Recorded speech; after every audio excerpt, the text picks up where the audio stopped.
വനിതാ മന്ത്രിയാകാൻ വേണ്ടി മത്സരിക്കുന്ന സ്ഥാനാർത്ഥിക്ക് വോട്ട് ചെയ്യുക BJP-യുടെ. അത് കഴിഞ്ഞ് തൃശ്ശൂർ വന്നപ്പം ഞാനാണ് മന്ത്രി, I am deadly against drugs, just remember that എന്ന് പറഞ്ഞ് ഈ അച്ഛനെ ഓടിച്ചു വിടും. അദ്ദേഹത്തിന് പറയാനില്ല, എനിക്ക് അച്ഛനെയും സ്നേഹമാണ്.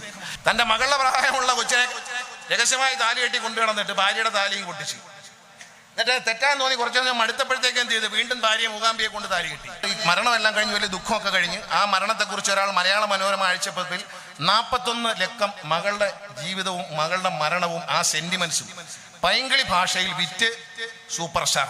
ഇന്റർനാഷണൽ കോൺഗ്രസിന്റെ KPCയുടെ ഏത് തീരുമാനവും ഹൈക്കമാൻഡ് ഏത് തീരുമാനം ഞാൻ സ്വീകരിക്കുന്നവരാണ്. ഒരു വെള്ള ഉടുപ്പൊക്കെ ഇട്ട് ഒരു കള്ളന്റെ വേഷം കെട്ടിയാൽ ദേ ഒരു കള്ളൻ വരുന്നു എന്ന് ആളുകൾ പറയും. തൊട്ടശുദ്ധമാക്കരുത്.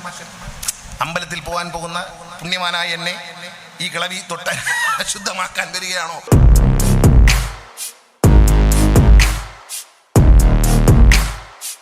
ഇവിടെ കോൺഗ്രസ്സുകാരും BJP-ക്കാരും ഏതാണ്ട് ഒരേ ട്യൂണിലാണ് സംസാരിക്കുന്നത്, ഒരേ വരികളാണ് പാടുന്നത്. രാവിലെ 11:30 മണിക്ക് മുമ്പേ ബഹുമാനായ പ്രതിപക്ഷ നേതാവ് ശ്രീ VD സതീശൻ ഒരു 10 വരി വാചകങ്ങളുമായി 2-3 ആരോപണവുമായി ചാനലിൽ പ്രത്യക്ഷപ്പെടാറുണ്ട്. ഒരു ദിവസം എന്റെ ഭാര്യ ചോദിച്ചു, 12 മണിയായല്ലോ സതീശനെ കണ്ടില്ലല്ലോ എന്ന് ചോദിച്ചു.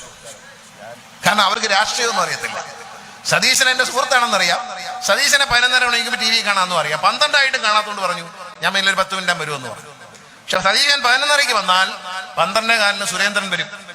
സുരേന്ദ്രനും ഇതേ വരികൾ തന്നെ പാടും. ഈണം മാത്രം ചെറിയ വ്യത്യാസമില്ല, ഈണം മാത്രമേ മാറുന്നുള്ളൂ. വരികൾ രണ്ടും ഒന്നായിരിക്കും. രണ്ടും ഇടതുപക്ഷ സർക്കാരിനെതിരെയും ഇടതുപക്ഷത്തിനെതിരെയും സഖാവ് പിണറായി വിജയനെതിരെയുള്ള ഡയലോഗുകളായിരിക്കും. അത് 2 ഈണത്തിൽ രണ്ടുപേരും പാടും, ഒന്ന് തന്നെയാണ് പാടുന്നത്. ഒരേ തൂവൽ പക്ഷികളാണ് ഇവിടെ BJP-യും കോൺഗ്രസും എന്ന് മനസ്സിലാക്കുക. ഇവിടെ പലരും പറയുന്നത് മുസ്ലിം ലീഗ് ഉണ്ട്, ഒരു മതേതര പാർട്ടിയായി നമ്മൾ അംഗീകരിക്കുന്നു. CH മുഹമ്മദ് കോയയും പാണക്കാട് ശിഹാബ് അലി തങ്ങളും വലിയ വലിയ മഹാന്മാർ നേതൃത്വം കൊടുത്ത മുസ്ലിം ലീഗ്. ആ പാർട്ടിയുടെ ഇപ്പോഴത്തെ ഒരു ഗതി എന്താണ്? രാഹുൽ ഗാന്ധി വയനാട്ടിൽ മത്സരിക്കുന്നുണ്ട്, മുസ്ലിം ലീഗുകാരൻ അവന്റെ സ്വന്തം പതാക ഉയർത്തിപ്പിടിക്കാൻ വയ്യ എന്ന് പറയുന്ന നാണക്കേടാണ് ഇന്ന് മുസ്ലിം ലീഗ് അനുഭവിക്കുന്നത്. ആലോചിക്കും. ഒരു കമ്മ്യൂണിസ്റ്റുകാരൻ ആഗ്രഹിക്കും ചുവന്ന പതാക ഉയർത്തിപ്പിടിക്കണം, ഒരു കേരള കോൺഗ്രസ്സുകാരൻ ആഗ്രഹിക്കും കേരള കോൺഗ്രസിന്റെ ചുവപ്പും വെള്ളയുള്ള പതാക എനിക്ക് ഉയർത്തിപ്പിടിച്ചുകൊണ്ട് ഈ ഗുലാബ് സിന്ദാബ എന്ന് വിളിക്കണമെന്ന് ആഗ്രഹിക്കും. പക്ഷേ പാവപ്പെട്ട മുസ്ലിം ലീഗ് പ്രവർത്തകന് അവന്റെ സ്വന്തം പതാക മടക്കി ഉടുപ്പിന്റെ അടിയിൽ വെച്ചുകൊണ്ട് രാഹുൽ ഗാന്ധിയെ കാണാൻ പോകണ്ട, ഈ മുന്നിന്റെ അടിയിൽ തിരികെ വെച്ചിട്ട് വേണമെങ്കിൽ പുറത്തെടുത്താൽ മുഖത്തെ വേർപ്പ് തുടയ്ക്കാം എന്നുള്ള വീണ്ടും അവിടെ തന്നെ തിരികെ വെക്കണം. പുറത്തെടുക്കാൻ പാടില്ല. എന്തിനാ?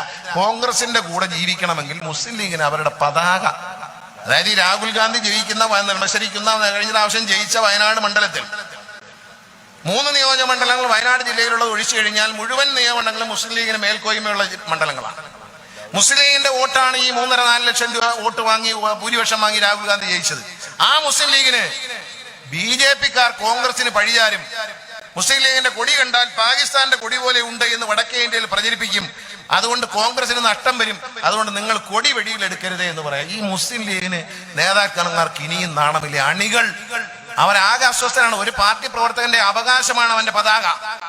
ആ പതാക എടുത്ത് ഉയർത്തി കാണിക്കാൻ അനുവദിക്കാത്ത മുസ്ലിം ലീഗിന്റെ നേതൃത്വം കോൺഗ്രസിനും UDF-നും അടിയറ വെച്ചിരിക്കും, അധികാരത്തിന് വേണ്ടി അടിയറ വെച്ചിരിക്കുകയാണ്. അല്ലേ? അവരവിടെ നിൽക്കാനുള്ള നാണമുണ്ടോ അവർക്ക്? എന്താണ് ഇവിടെ? BJP-ക്കാരനെ ഭയന്നിട്ടാണ് മുസ്ലിം ലീഗുകാരനെ കൊടി പുറത്തെടുക്കരുത്. BJP-ക്കാരൻ മുസ്ലിം ലീഗിന്റെ കൊടി കണ്ടവന് ഇഷ്ടപ്പെടണേ പോടാ എന്ന് പറയാനുള്ള ധൈര്യം കോൺഗ്രസിനുണ്ടോ? നീ ഓടാ എന്ന് പറയാനുള്ള ധൈര്യമില്ല. അപ്പൊ എന്താ മുസ്ലിം ലീഗുകാർ പറഞ്ഞു ദയവ് ചെയ്ത് കൊടി വെടിയിലെടുക്കരുത് എന്ന് പറയാം. എന്താ ഗതികേട്? കോൺഗ്രസ്സുകാരനെ അപ്പൊ ആരെ ഭയന്ന് ജീവിക്കുന്നു? BJP-ക്കാരനെ ഭയന്ന് ജീവിക്കുന്നു കോൺഗ്രസ്സുകാരൻ. ഞാൻ പറഞ്ഞല്ലേ, ഇന്ത്യയുടെ സ്വാതന്ത്ര്യം കിട്ടുമ്പോൾ നമുക്കുള്ള അവകാശം എന്താ? ഭയമില്ലാതെ. ബ്രിട്ടീഷുകാരനെ 200 കൊല്ലം പേടിച്ചു. ഭയമില്ലാതെ ഇന്ത്യയിൽ ജീവിക്കണം. ഒരു മുസൽമാനായാലും ഹിന്ദുവായാലും ക്രിസ്ത്യാനിയായാലും ആര് തന്നെയായാലും ദളിതരായാലും ഭയമില്ലാതെ ജീവിക്കണം. വടക്കേ എന്താ കാണുന്നത്? ദളിതനായ ഒരു കുട്ടി അവന്റെ വിവാഹവുമായി ബന്ധപ്പെട്ട ഒരു കുതിരപ്പുറത്ത് കയറി, നമ്മൾ കണ്ടല്ലോ. അവന്റെ കവാലക്കുറ്റി കഴിച്ച് താഴെ ഇറങ്ങി. ഇപ്പോഴും ദളിതരുടെ സ്ഥിതി വടക്കേ ഇന്ത്യയിൽ ഇത് തന്നെ. അവനൊരു ആഗ്രഹം തോന്നി, എല്ലാവരും കുതിരപ്പുറത്ത് കയറി കല്യാണം കഴിച്ചു പോവൊക്കെ ഇട്ട് ഇങ്ങനെ കുതിരപ്പുറത്ത് പോകുന്നു. അവനും ആഗ്രഹം തോന്നി, അവനും മനുഷ്യനല്ലേ, അവനും അവന്റെ വിവാഹം ആഘോഷിക്കണ്ടേ. അവനൊരു കുതിരയുടെ പുറത്ത് കയറി അവന്റെ നിലയ്ക്ക് അവൻ പൈസ കൊടുത്തൊരു കുതിരയെ വാടകയ്ക്ക് എടുത്തതിനെ പുറത്ത് വരുമ്പോൾ അവനെ മാരകമായി തല്ലിച്ചതയ്ക്കുന്ന ദൃശ്യങ്ങൾ. അപ്പൊ ഈ മുന്നോക്കക്കാരനും പ്രമാണിയും പാവപ്പെട്ടവനും ദളിതനും എല്ലാം ഇന്നും വടക്കേ ഇന്ത്യയിലൂടെ ആലോചിക്കണം. ഈ അടുത്ത കാലത്ത് നമ്മൾ കണ്ട സൂര്യയുടെ ഒരു സിനിമയുണ്ട്, തമിഴ്നാട്ടിലെ ഒരു ഗ്രാമത്തെ കുറിച്ച് പറയുന്ന ഒരു സിനിമ. സിനിമയുടെ പേര് ഞാൻ ഓർക്കുന്നില്ല പെട്ടെന്ന്. ആ സിനിമയില് ആ ഗ്രാമത്തിൽ താമസിക്കുന്ന പട്ടികജാതി വിഭാഗത്തിൽപ്പെട്ടവർക്ക് പാമ്പ് പിടിച്ച് ജീവിക്കാൻ മാത്രമാണ് അവകാശം. പാമ്പ് പിടിച്ച് അതിന്റെ വിഷം എടുത്തു കൊടുക്കുക. അവർക്ക് നിഷേധിക്കുന്ന നീതിയെക്കുറിച്ച് ഈ ആധുനിക കാലത്തിൽ തമിഴ്നാട്ടിൽ പോലും ദളിതനായ ഒരു പാവപ്പെട്ടവർക്ക് നീതി നിഷേധിക്കുന്ന കാഴ്ചയാണ് ആ സിനിമയിൽ. നമ്മുടെ ആ നീതിക്ക് വേണ്ടിയുള്ള പോരാട്ടമാണ് ആ സിനിമ. സൂര്യ അഭിനയിച്ച വളരെ ഹിറ്റായ സിനിമയാണ്, പേര് ഞാൻ ഓർക്കുന്നില്ല. ജയ് ഭീം എന്ന് പറഞ്ഞ പടമാണ്. ജയ് ഭീം എന്ന് പറയുമ്പോൾ നമുക്ക് അംബേദ്കറെ ഓർമ്മ വരും. അംബേദ്കർ ജീവിച്ച നാട്ടിൽ, അദ്ദേഹം ഭരണഘടനയുടെ നാട്ടിൽ ദളിതൻ അനുഭവിക്കുന്ന യാതന നമ്മൾ ആ സിനിമയിൽ കണ്ടു. അടുത്ത കാലത്തെ കാര്യമാണ് പറയുന്നത്, സ്വതന്ത്ര ഭാരതത്തിലെ കാര്യം പറയുന്നത്. പക്ഷെ കേരളത്തിൽ അതുണ്ടോ? ഒരു പട്ടികജാതി വിഭാഗത്തിൽപ്പെട്ട ഒരാളെ, ഒരു ദളിതനെ ദേഹത്ത് കൈവയ്ക്കാൻ കേരളത്തിൽ കഴിയുമോ? ചീത്ത പറയാൻ കഴിയുമോ? കേരളത്തിൽ അത് ചെയ്യുമോ കേരളത്തിലെ ജനങ്ങൾ? ഇല്ല. എന്താണ്? നമ്മൾ പരസ്പരം സ്നേഹിക്കുന്നവരാണ്. നമ്മളെ സംബന്ധിച്ച്, ഇന്ത്യയെ സംബന്ധിച്ച് കേരളത്തിന് വലിയൊരു ഉത്തരവാദിത്തമുണ്ട്. പ്രത്യേകിച്ച് തൃശ്ശൂരിനെ സംബന്ധിച്ച്. തൃശ്ശൂർ ഇന്ത്യയുടെ തന്നെ, കേരളത്തിന് മാത്രം ഇന്ത്യയുടെ തന്നെ സാംസ്കാരിക തലസ്ഥാനമാണ്. നാളെ പൂരമാണ്. ലോകമാകാംക്ഷയോടെ കാണാൻ, ജാതി മതങ്ങൾക്ക് അതീതമായി, ഭാഷകൾക്ക് അതീതമായി കാണാൻ കൊതിക്കുന്ന തൃശ്ശൂർ പൂരം. ആ പൂരം നടക്കുന്ന മണ്ണാണ് തൃശ്ശൂർ എന്ന് പറയുന്നത്. സംസ്കാരത്തിന്റെ, കേരളത്തിന്റെ സാംസ്കാരിക തലസ്ഥാനം, ഇന്ത്യയിലെ തന്നെ ഏറ്റവും മികച്ച സാംസ്കാരിക കേന്ദ്രമായ തൃശ്ശൂരിൽ വർഗീയതയ്ക്ക് സ്ഥാനമില്ല എന്ന് പ്രഖ്യാപിക്കാൻ ഈ തെരഞ്ഞെടുപ്പിൽ നമ്മൾ ആത്മാർത്ഥമായി ശ്രമിക്കണം. ഒരു മര്യാദയും കാണിക്കില്ല. നമ്മൾ അതിനകത്ത് വർഗീയത പാടില്ല. കാരണം കേരളത്തിൽ നിന്ന് പോകുന്ന ഇടതുപക്ഷ മുന്നണിയുടെ ഒരൊറ്റ മെമ്പറും കൂറുമാറില്ല എന്ന് നിങ്ങൾക്ക് ഉറപ്പിച്ചു പറയാൻ കഴിയും. എന്നാ കർണാടകത്തിൽ നിന്ന് പോകുന്ന കോൺഗ്രസ്സുകാരൻ അവിടെ കാണുന്ന വല്ല ഉറപ്പുണ്ടോ? ഇപ്പൊ ഒരു പണക്കാരനെ ഇറക്കിയിട്ടുണ്ട്. നമ്മൾ ഈ പണക്കാരെ കണ്ട പേടിക്ക് മലയാളി എന്ന് തെറ്റിദ്ധരിച്ചിരിക്കുകയാണ്. DK ശിവകുമാർ എന്നൊരാളെ കൊണ്ടുവന്നു. ആരാന്ന് ചോദിച്ചാൽ കർണാടകത്തിലെ വലിയൊരു പണക്കാരനാണ്. ഇപ്പൊ ഡെപ്യൂട്ടിയാന്ന് പറഞ്ഞേ, ഡെപ്യൂട്ടിക്ക് 6 മാസം പ്രസിഡന്റ് മുഖ്യമന്ത്രി സ്ഥാനം കൊടുത്തില്ലെങ്കിൽ വലിച്ചു തറയിലിടും. എന്തുകൊണ്ടാണ് പിന്നോക്കക്കാരനും സമ്പന്നനുമല്ലാത്ത മുതിർന്ന കോൺഗ്രസ് നേതാവായ സിദ്ധരാമയ്യെ കേരളത്തിൽ പ്രചരണത്തിന് കൊണ്ടുവരാത്തത്? മുഖ്യമന്ത്രി അവിടെ നിൽക്കുമ്പോൾ ഡെപ്യൂട്ടി മുഖ്യമന്ത്രി പണക്കാരനായതുകൊണ്ട് മാത്രം വരികയാണ് കേരളത്തിലേക്ക്. പണം ആർക്കാണോ ആവശ്യമുള്ളവർ അവരെ മണ്ഡലത്തിൽ. ഇന്നലെ ഞാൻ നോക്കിയപ്പോൾ ആലപ്പുഴ ചെന്നപ്പോൾ അവിടുത്തെ UDF സ്ഥാനാർത്ഥി DK ശിവകുമാർ. ഞാൻ വിചാരിച്ചത് തടിക്കാരൻ. നോക്കിയപ്പോൾ ശരി, എന്താ ക്വാളിഫിക്കേഷൻ? പൈസ ഉണ്ട് എന്നുള്ളതാണ് ക്വാളിഫിക്കേഷൻ. ഇഷ്ടംപോലെ സ്വന്തം വിമാനത്തിലാണ് വന്നത്. ഞാൻ വടകരയ്ക്ക് പോകാൻ വേണ്ടി തിരുവനന്തപുരത്ത് വിമാനത്താവളത്തിൽ ചെല്ലുമ്പോൾ അവിടെ അദ്ദേഹത്തിന്റെ സ്വന്തം വിമാനം തിരുവനന്തപുരത്ത് ശശി തരൂരിലൂടെ യാത്ര. എന്താ കാര്യം എന്നറിയാം? അവിടെ വേറൊരു പണക്കാരൻ നിൽക്കുന്നുണ്ട്, BJPയുടെ സ്ഥാനാർത്ഥിയായിട്ട്, ഒരു കോടീശ്വരൻ. പക്ഷേ ഇലക്ഷൻ കമ്മീഷന് കണക്ക് കൊടുത്തപ്പോ അദ്ദേഹം നികുതി കൊടുക്കേണ്ട പണം 850 രൂപ, 826 രൂപയ്ക്ക് 826 രൂപയ്ക്ക് ഇൻകം ടാക്സ് വാങ്ങിക്കാനുള്ള വകുപ്പില്ലാത്തതുകൊണ്ട് അദ്ദേഹം കൊടുത്തില്ല. കേരളത്തിലെ ഒരു പ്രമുഖ ചാനലടക്കം, കന്നഡയിലെ ചാനലടക്കം, ബോംബെയിലെ ചാനലടക്കം കോടാനുകോടി രൂപയുടെ, അതായത് ഏഷ്യാനെറ്റ് ചാനലിനെ ഡിസ്നി വേൾഡിന് 1200 കോടി രൂപയ്ക്ക് വിറ്റ ആശാന് 850 രൂപ അടച്ചാൽ മതി എന്നാ പറഞ്ഞത്. ടാക്സ് നമ്മൾ ഞെട്ടിപ്പോത്തല്ലേ ഉള്ളൂ. പാവം. കേരളത്തിലെ നിക്ഷേപം നടത്തണമെന്ന് വെമ്പുകയാണ് അദ്ദേഹത്തിന്റെ ഹൃദയം. അപ്പൊ അദ്ദേഹം ഇപ്പൊ വെമ്പുകയാണ്. കേരളത്തിൽ ഒന്നും വരുന്നില്ല. പിണറായി അവന്റെ കുഴപ്പക്കാരൻ, എനിക്ക് നിക്ഷേപിച്ചോളാൻ വയ്യ. ഇദ്ദേഹത്തിന്റെ ഭാര്യയുടെ അച്ഛൻ കേരളത്തിൽ ഏറ്റവും വലിയ നിക്ഷേപം നടത്തിയിരുന്ന ആളാണ്, BPL നമ്പ്യാർ. പാലക്കാട് BPL എന്ന കളർ TV, ഇന്ത്യയിൽ ആദ്യമായി കളർ TV ഉണ്ടാക്കി ഇറക്കിയ BPL നമ്പ്യാരുടെ ഫാക്ടറി പാലക്കാടായിരുന്നു. അദ്ദേഹമാണ് BPL മൊബൈൽ ആദ്യം, ഇന്ന് കാണുന്ന ഈ വോഡാഫോൺ എന്ന് പറയുന്ന സാധനം ആദ്യം BPL മൊബൈലായിരുന്നു. അതും ശ്രീ നമ്പ്യാര് എന്ന് പറയുന്ന മലയാളിയായ നിക്ഷേപകൻ, സംരംഭകൻ പാലക്കാടിന്റെ മണ്ണിൽ തുടങ്ങിയതാണ്. ഫോൺ നിർമ്മാണശാല. BPL ഫോൺ ഉണ്ടായിരുന്നു, ഈ ലാൻഡ് ഫോൺ ഉണ്ടായിരുന്നു, ആദ്യം TV ഉണ്ടായിരുന്നു. മൊബൈൽ ഫോൺ വന്നപ്പോൾ ആദ്യം കേരളത്തിൽ വരുന്ന എസ്കോട്ടിലും BPL-ആണ്. 2 കമ്പനികളാണ്. അത് BPL. ആ BPL-നെ വേരോടെ പാലക്കാട് നിന്ന് പിഴുത് ബാംഗ്ലൂരിൽ കൊണ്ട് നട്ട മഹാനാണ് ഈ തെരഞ്ഞെടുപ്പിൽ നിക്ഷേപിച്ചോളാൻ വയ്യ എന്ന് പറയുന്നത്. ഞാനിങ്ങനെ പത്തനാപുരത്ത് നിന്ന് തിരുവനന്തപുരത്തേക്ക് ചെല്ലുമ്പോൾ ആ ലുലുമാളിന്റെ ഇപ്പുറത്ത് തിരുവനന്തപുരത്തിൽ ബോർഡിരിക്കുന്നു, ടെക്ക് രാജീവിനെ വിജയിപ്പിക്കുക. ടെക്ക് ഞാൻ തിരുവനന്തപുരത്ത് പഠിച്ചതാട്ടോ. തിരുവനന്തപുരത്ത് 8ാം ക്ലാസ് തൊട്ട് പഠിക്കുന്നത്. നല്ലൊരു കാലം സിനിമയിൽ അഭിനയിച്ചതും തിരുവനന്തപുരത്ത് താമസിച്ചിട്ട് തന്നെ. പക്ഷെ തിരുവനന്തപുരത്തുകാരെ ടെക്നിക്ക് പഠിപ്പിക്കാൻ ടെക്ക് രാജീവായില്ല എന്നെനിക്ക് മനസ്സിലായി. കാരണം തിരുവനന്തപുരത്ത് വന്നിട്ട് എല്ലാ സ്ഥലത്തും, തൃശ്ശൂരിൽ നിന്നുള്ളവരും കോഴിക്കോട് നിന്നുള്ളവരും എല്ലാം തിരുവനന്തപുരത്ത് വന്ന് എല്ലാ ടെക്നിക്കും പഠിച്ചാരാ നമ്മള്. അവിടെ വന്നിട്ട് ഇയാള് ടെക്ക് പഠിപ്പിക്കാൻ വന്നിരിക്കുകയാണ്. ടെക്നിക്ക് എന്ത് ടെക്നിക്കാണ്?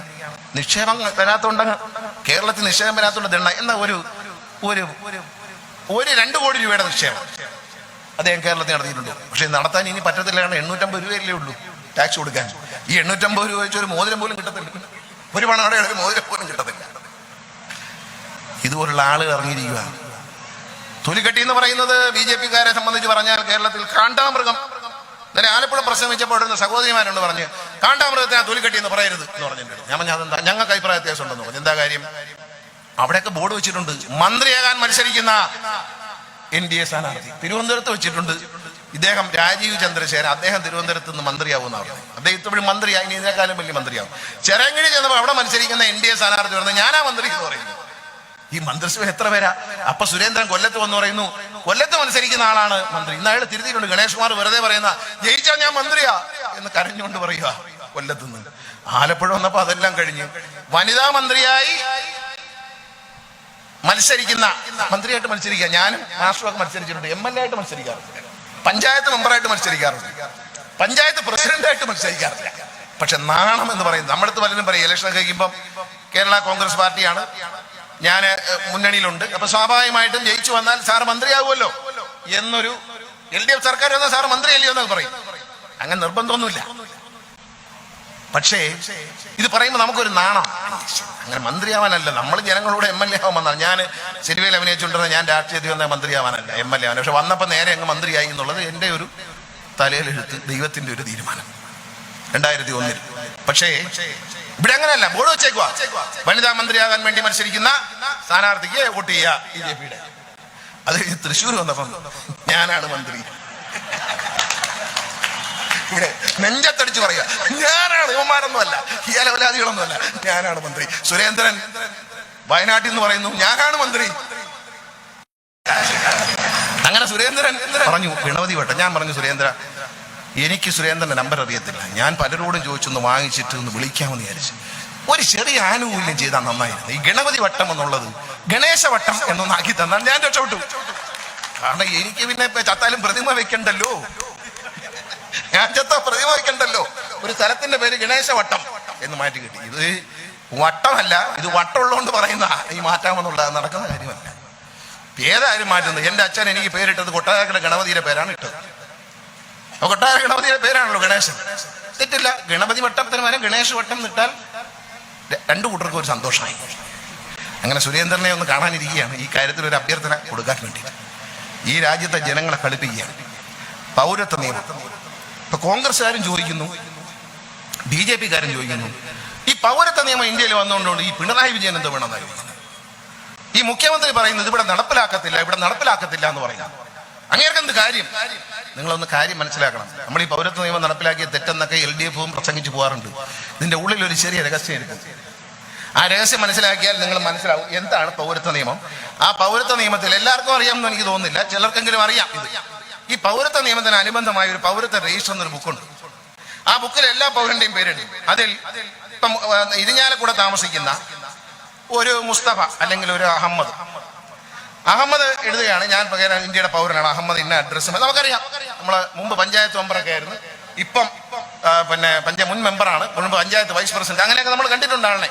നമുക്കറിയാവുന്ന ആളാ, എല്ലാ ദിവസവും കാണുന്ന ആളാ കമ്പോളത്തിൽ വെച്ച്. പക്ഷേ ഏതെങ്കിലും ഒരു സംഘി പോയി എഴുതി കൊടുക്കുകയാണ്, ഈ അഹമ്മദ് എന്ന് പറഞ്ഞ ആള് ഇന്ത്യക്കാരനല്ല, ഇയാളെ അപ്പൂപ്പൻ പാകിസ്ഥാൻകാരനായിരുന്നു, ഇയാൾക്ക് പൗരത്വം ശരിയല്ല എന്ന് പറഞ്ഞാൽ പിന്നെ അഹമ്മദിന്റെ ചുമതലയാണ് അഹമ്മദിന്റെ അപ്പൂപ്പന്റെ SSLC ബുക്ക് കൊണ്ടുവരണം. SSLC പരീക്ഷ അന്നില്ല, SSLC ബുക്ക് കൊണ്ടുവരണം. ആലോചിക്കണം, ജാതകം കൊണ്ടുവരാൻ പറ്റത്തില്ല. പണ്ട് ജാതകം കൊടുത്ത് നമ്മൾ ജോലിക്ക് കയറുമായിരുന്നു, സർക്കാർ ജോലിയിൽ. 75 വയസ്സാകുമ്പോഴേക്കാ പലരും പരീക്ഷ പറ്റി. അങ്ങനെയുള്ളവരും കഴിഞ്ഞു, അവരെ കാലവും കഴിഞ്ഞു. 1977 മുതൽ പാസ്പോർട്ട് എടുക്കാൻ പോലും ജനന സർട്ടിഫിക്കറ്റ് വേണം. ഈ അപ്പൂപ്പന്റെ ജനന സർട്ടിഫിക്കറ്റ് ഉണ്ട്. എന്റെ അച്ഛൻ R ബാലകൃഷ്ണപിള്ളയാണെന്ന് എനിക്കറിയാം, എന്റെ അച്ഛന്റെ അച്ഛൻ കീഴൂട്ട് രാമപിള്ളയാണെന്ന് എനിക്കറിയാം. പക്ഷെ ഒരുപക്ഷെ അച്ഛൻ മരിക്കുന്നതിനും അച്ഛനോട് ചോദിച്ചിരുന്നെങ്കിൽ അച്ഛന്റെ അപ്പൂപ്പൻ ആരായിരുന്നു എഴുതി വെക്കാൻ പറ്റും. കാരണം അത്രത്തോളം നമ്മൾ എന്റെ അപ്പൂപ്പൻ ആരാണെന്ന് ചോദിക്കാൻ പറ്റും, അറിയാൻ പറ്റത്തില്ല. ആ നിലയിൽ ഈ അഹമ്മദ് തെളിയിച്ചില്ലെങ്കിൽ ഇയാളെ അറസ്റ്റ് ചെയ്യും. ഇയാൾ ഇന്ത്യൻ പൗരനല്ല, ജയിലിൽ കിടക്കണം. എന്നാൽ പാകിസ്ഥാൻ പൗരനാന്ന് പറഞ്ഞ് പാകിസ്ഥാനെ അതിർത്തി കൊണ്ട് അങ്ങോട്ട് തള്ളുമ്പോ അവര് കയറ്റിയാൽ അവിടുത്തെ ജയിലിൽ കിടക്കാം, അവര് കയറ്റിയില്ലെങ്കിൽ ഇവിടുത്തെ ജയിലിൽ കിടക്കാം. നമ്മുടെ കൂടെ ജീവിച്ച്, നമ്മുടെ പഞ്ചായത്ത് മെമ്പറായ നമ്മുടെ കൂടെ നടന്ന്, നമ്മളോട് തമാശ പറഞ്ഞ് ചിരിച്ച്, നമ്മുടെ തോളിൽ കേട്ട് നടന്ന്, നമ്മുടെ ക്ലാസ്സിൽ കൂടെ പഠിച്ച് പഞ്ചായത്തിൽ വൈസ് പ്രസിഡന്റായി ഇപ്പൊ രാഷ്ട്രീയ പ്രവർത്തനം നടന്ന നമ്മളെ പ്രിയപ്പെട്ട അഹമ്മദിനെ പാകിസ്ഥാന്റെ അതിർത്തിയിൽ കൊണ്ട് പൂച്ചക്കുട്ടിയെ ചാക്കിൽ കെട്ടിക്കളയുന്നതൊക്കെ കളയാൻ നരേന്ദ്രമോദിയെയും കൂട്ടരെയും RSSകാരെയും അനുവദിക്കണോ വേണ്ടയോ എന്ന് ചോദിച്ചാൽ ആ പൗരത്വ രജിസ്റ്റർ കേരളത്തിൽ ഉണ്ടാക്കില്ല എന്നാണ് സഖാവ് പിണറായി വിജയൻ പറഞ്ഞത്. അല്ലാതെ ബുദ്ധിയില്ലാത്തതുകൊണ്ട് പറഞ്ഞല്ല. ആ രജിസ്റ്ററിന്റെ പണി ഇവിടെ നടക്കത്തില്ല എന്നാണ് പറഞ്ഞത്. അത് മനസ്സിലാക്കുക. അല്ലാതെ എല്ലാവരും സതീശനും ചോദിക്കുന്നു, ഈ പൗരത്വ നിയമം കേരളത്തിൽ നടപ്പിലാക്കുന്ന ഇയാളാരാ പറയാൻ? ഇവിടെ മത്സരിക്കുന്ന BJP സ്ഥാനാർത്ഥി പറയുന്നു പൗരത്വ നിയമം വരണം. അത് മാത്രം പോരാ, ഏകീകൃത സിവിൽ കോഡ് വരണം. ആർക്ക് ഏകീകൃത സിവിൽ കോഡ്? ആർക്കാ? ഈ രാജ്യത്തറിയാം. നിങ്ങൾ വിചാരിക്കും ക്രിസ്ത്യാനിക്കും മുസ്ലിങ്ങൾക്കുമാണ് വ്യക്തി നിയമങ്ങളുള്ളതെന്ന്. അല്ല, ഏറ്റവും കൂടുതൽ ആചാരങ്ങളും കർശനമായ നിഷ്ഠകളും ഉള്ളത് ഈ രാജ്യത്തെ ആദിവാസികൾക്കാണ്. അവരുടെ ഇല്ല, അവർക്ക് ഭയങ്കര ചിട്ടവട്ടങ്ങളാണ്. നമ്മൾ വിചാരിക്കുന്നതിനേക്കാൾ ഈ നമ്മൾ പറയും ബ്രാഹ്മണനാണ് ആചാരങ്ങൾ. അതൊന്നുമല്ല. ബ്രാഹ്മണ ആദിവാസി വിഭാഗത്തിൽപ്പെട്ടവർക്ക് വയനാട്ടിലൊക്കെ പോകണം. ഞാൻ കുറച്ചാൾ വനം മന്ത്രി ആയിരുന്നോണ്ടറിയാം. അവരുടെ ആ ജീവിതത്തിലെ അടുക്കും ചിട്ടകളും അവരുടെ ആചാരങ്ങളും അവരുടെ അനുഷ്ഠാനങ്ങളും അവരെ കൊന്നാലും ഒരു വ്യതിചരിയില്ല. അവരെയാണിത് ബാധിക്കാൻ പോകുന്നത്.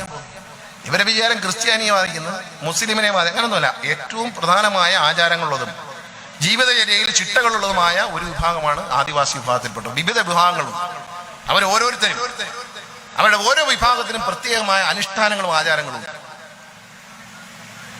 അതൊന്ന് മനസ്സിലാക്കണം. അത്രയും എല്ലാവരെയും ബാധിക്കുന്ന ഒരു വിഷയമാണ്. അല്ലാതെ നമുക്കെന്തിന് ഏകീകൃത സിവിൽ കോഡ്? അത് മുസ്ലിങ്ങൾക്കുള്ള പ്രശ്നം, ക്രിസ്ത്യാനികൾക്കുള്ള പ്രശ്നം. അതല്ല. ഇവിടെ മത്സരിക്കുന്ന BJP സ്ഥാനാർത്ഥി പറഞ്ഞു ഞാൻ ഏകീകൃത സിവിൽ കോഡ് ഉടൻ നടപ്പിലാക്കുമെന്നാണ്. എന്നിട്ട് പറയുന്നു അദ്ദേഹം ഇഫ്താർ വിരുന്നിന് പോയതിനെ കുറിച്ച് ഞാൻ കളിയാക്കുന്നു എന്നാണ്. ഞാനല്ല, ഈ നാട്ടിലെ ഒരു ബോധമുള്ള എല്ലാവരും കളിയാക്കി. അപ്പൊ അതിന് മറുപടി എന്തുവാ? ഞാൻ കൊല്ലത്തുള്ള വലിയൊരു പഴയ മുസ്ലിം കുടുംബത്തിൽ നിന്ന് ഞാൻ ചാപ്പാട് അടിച്ചിട്ടുണ്ടെന്നാണ്. അങ്ങനെ അടിച്ചിട്ടുണ്ടെങ്കിൽ ഇയാൾ ഇപ്പം നിൽക്കുന്ന പാർട്ടിയിൽ നിൽക്കാൻ പാടില്ല. കാരണം ഒരു കലാകാരൻ ഒരിക്കലും ഒരു രാഷ്ട്രീയ പാർട്ടിയുടെ ഭാഗമാകാം, പക്ഷെ ഒരു മതത്തിന്റെയോ ഒരു ജാതിയുടെ ആളാകാൻ പാടില്ല എന്ന് വിശ്വസിക്കുന്ന ആളാണ് ഞാൻ.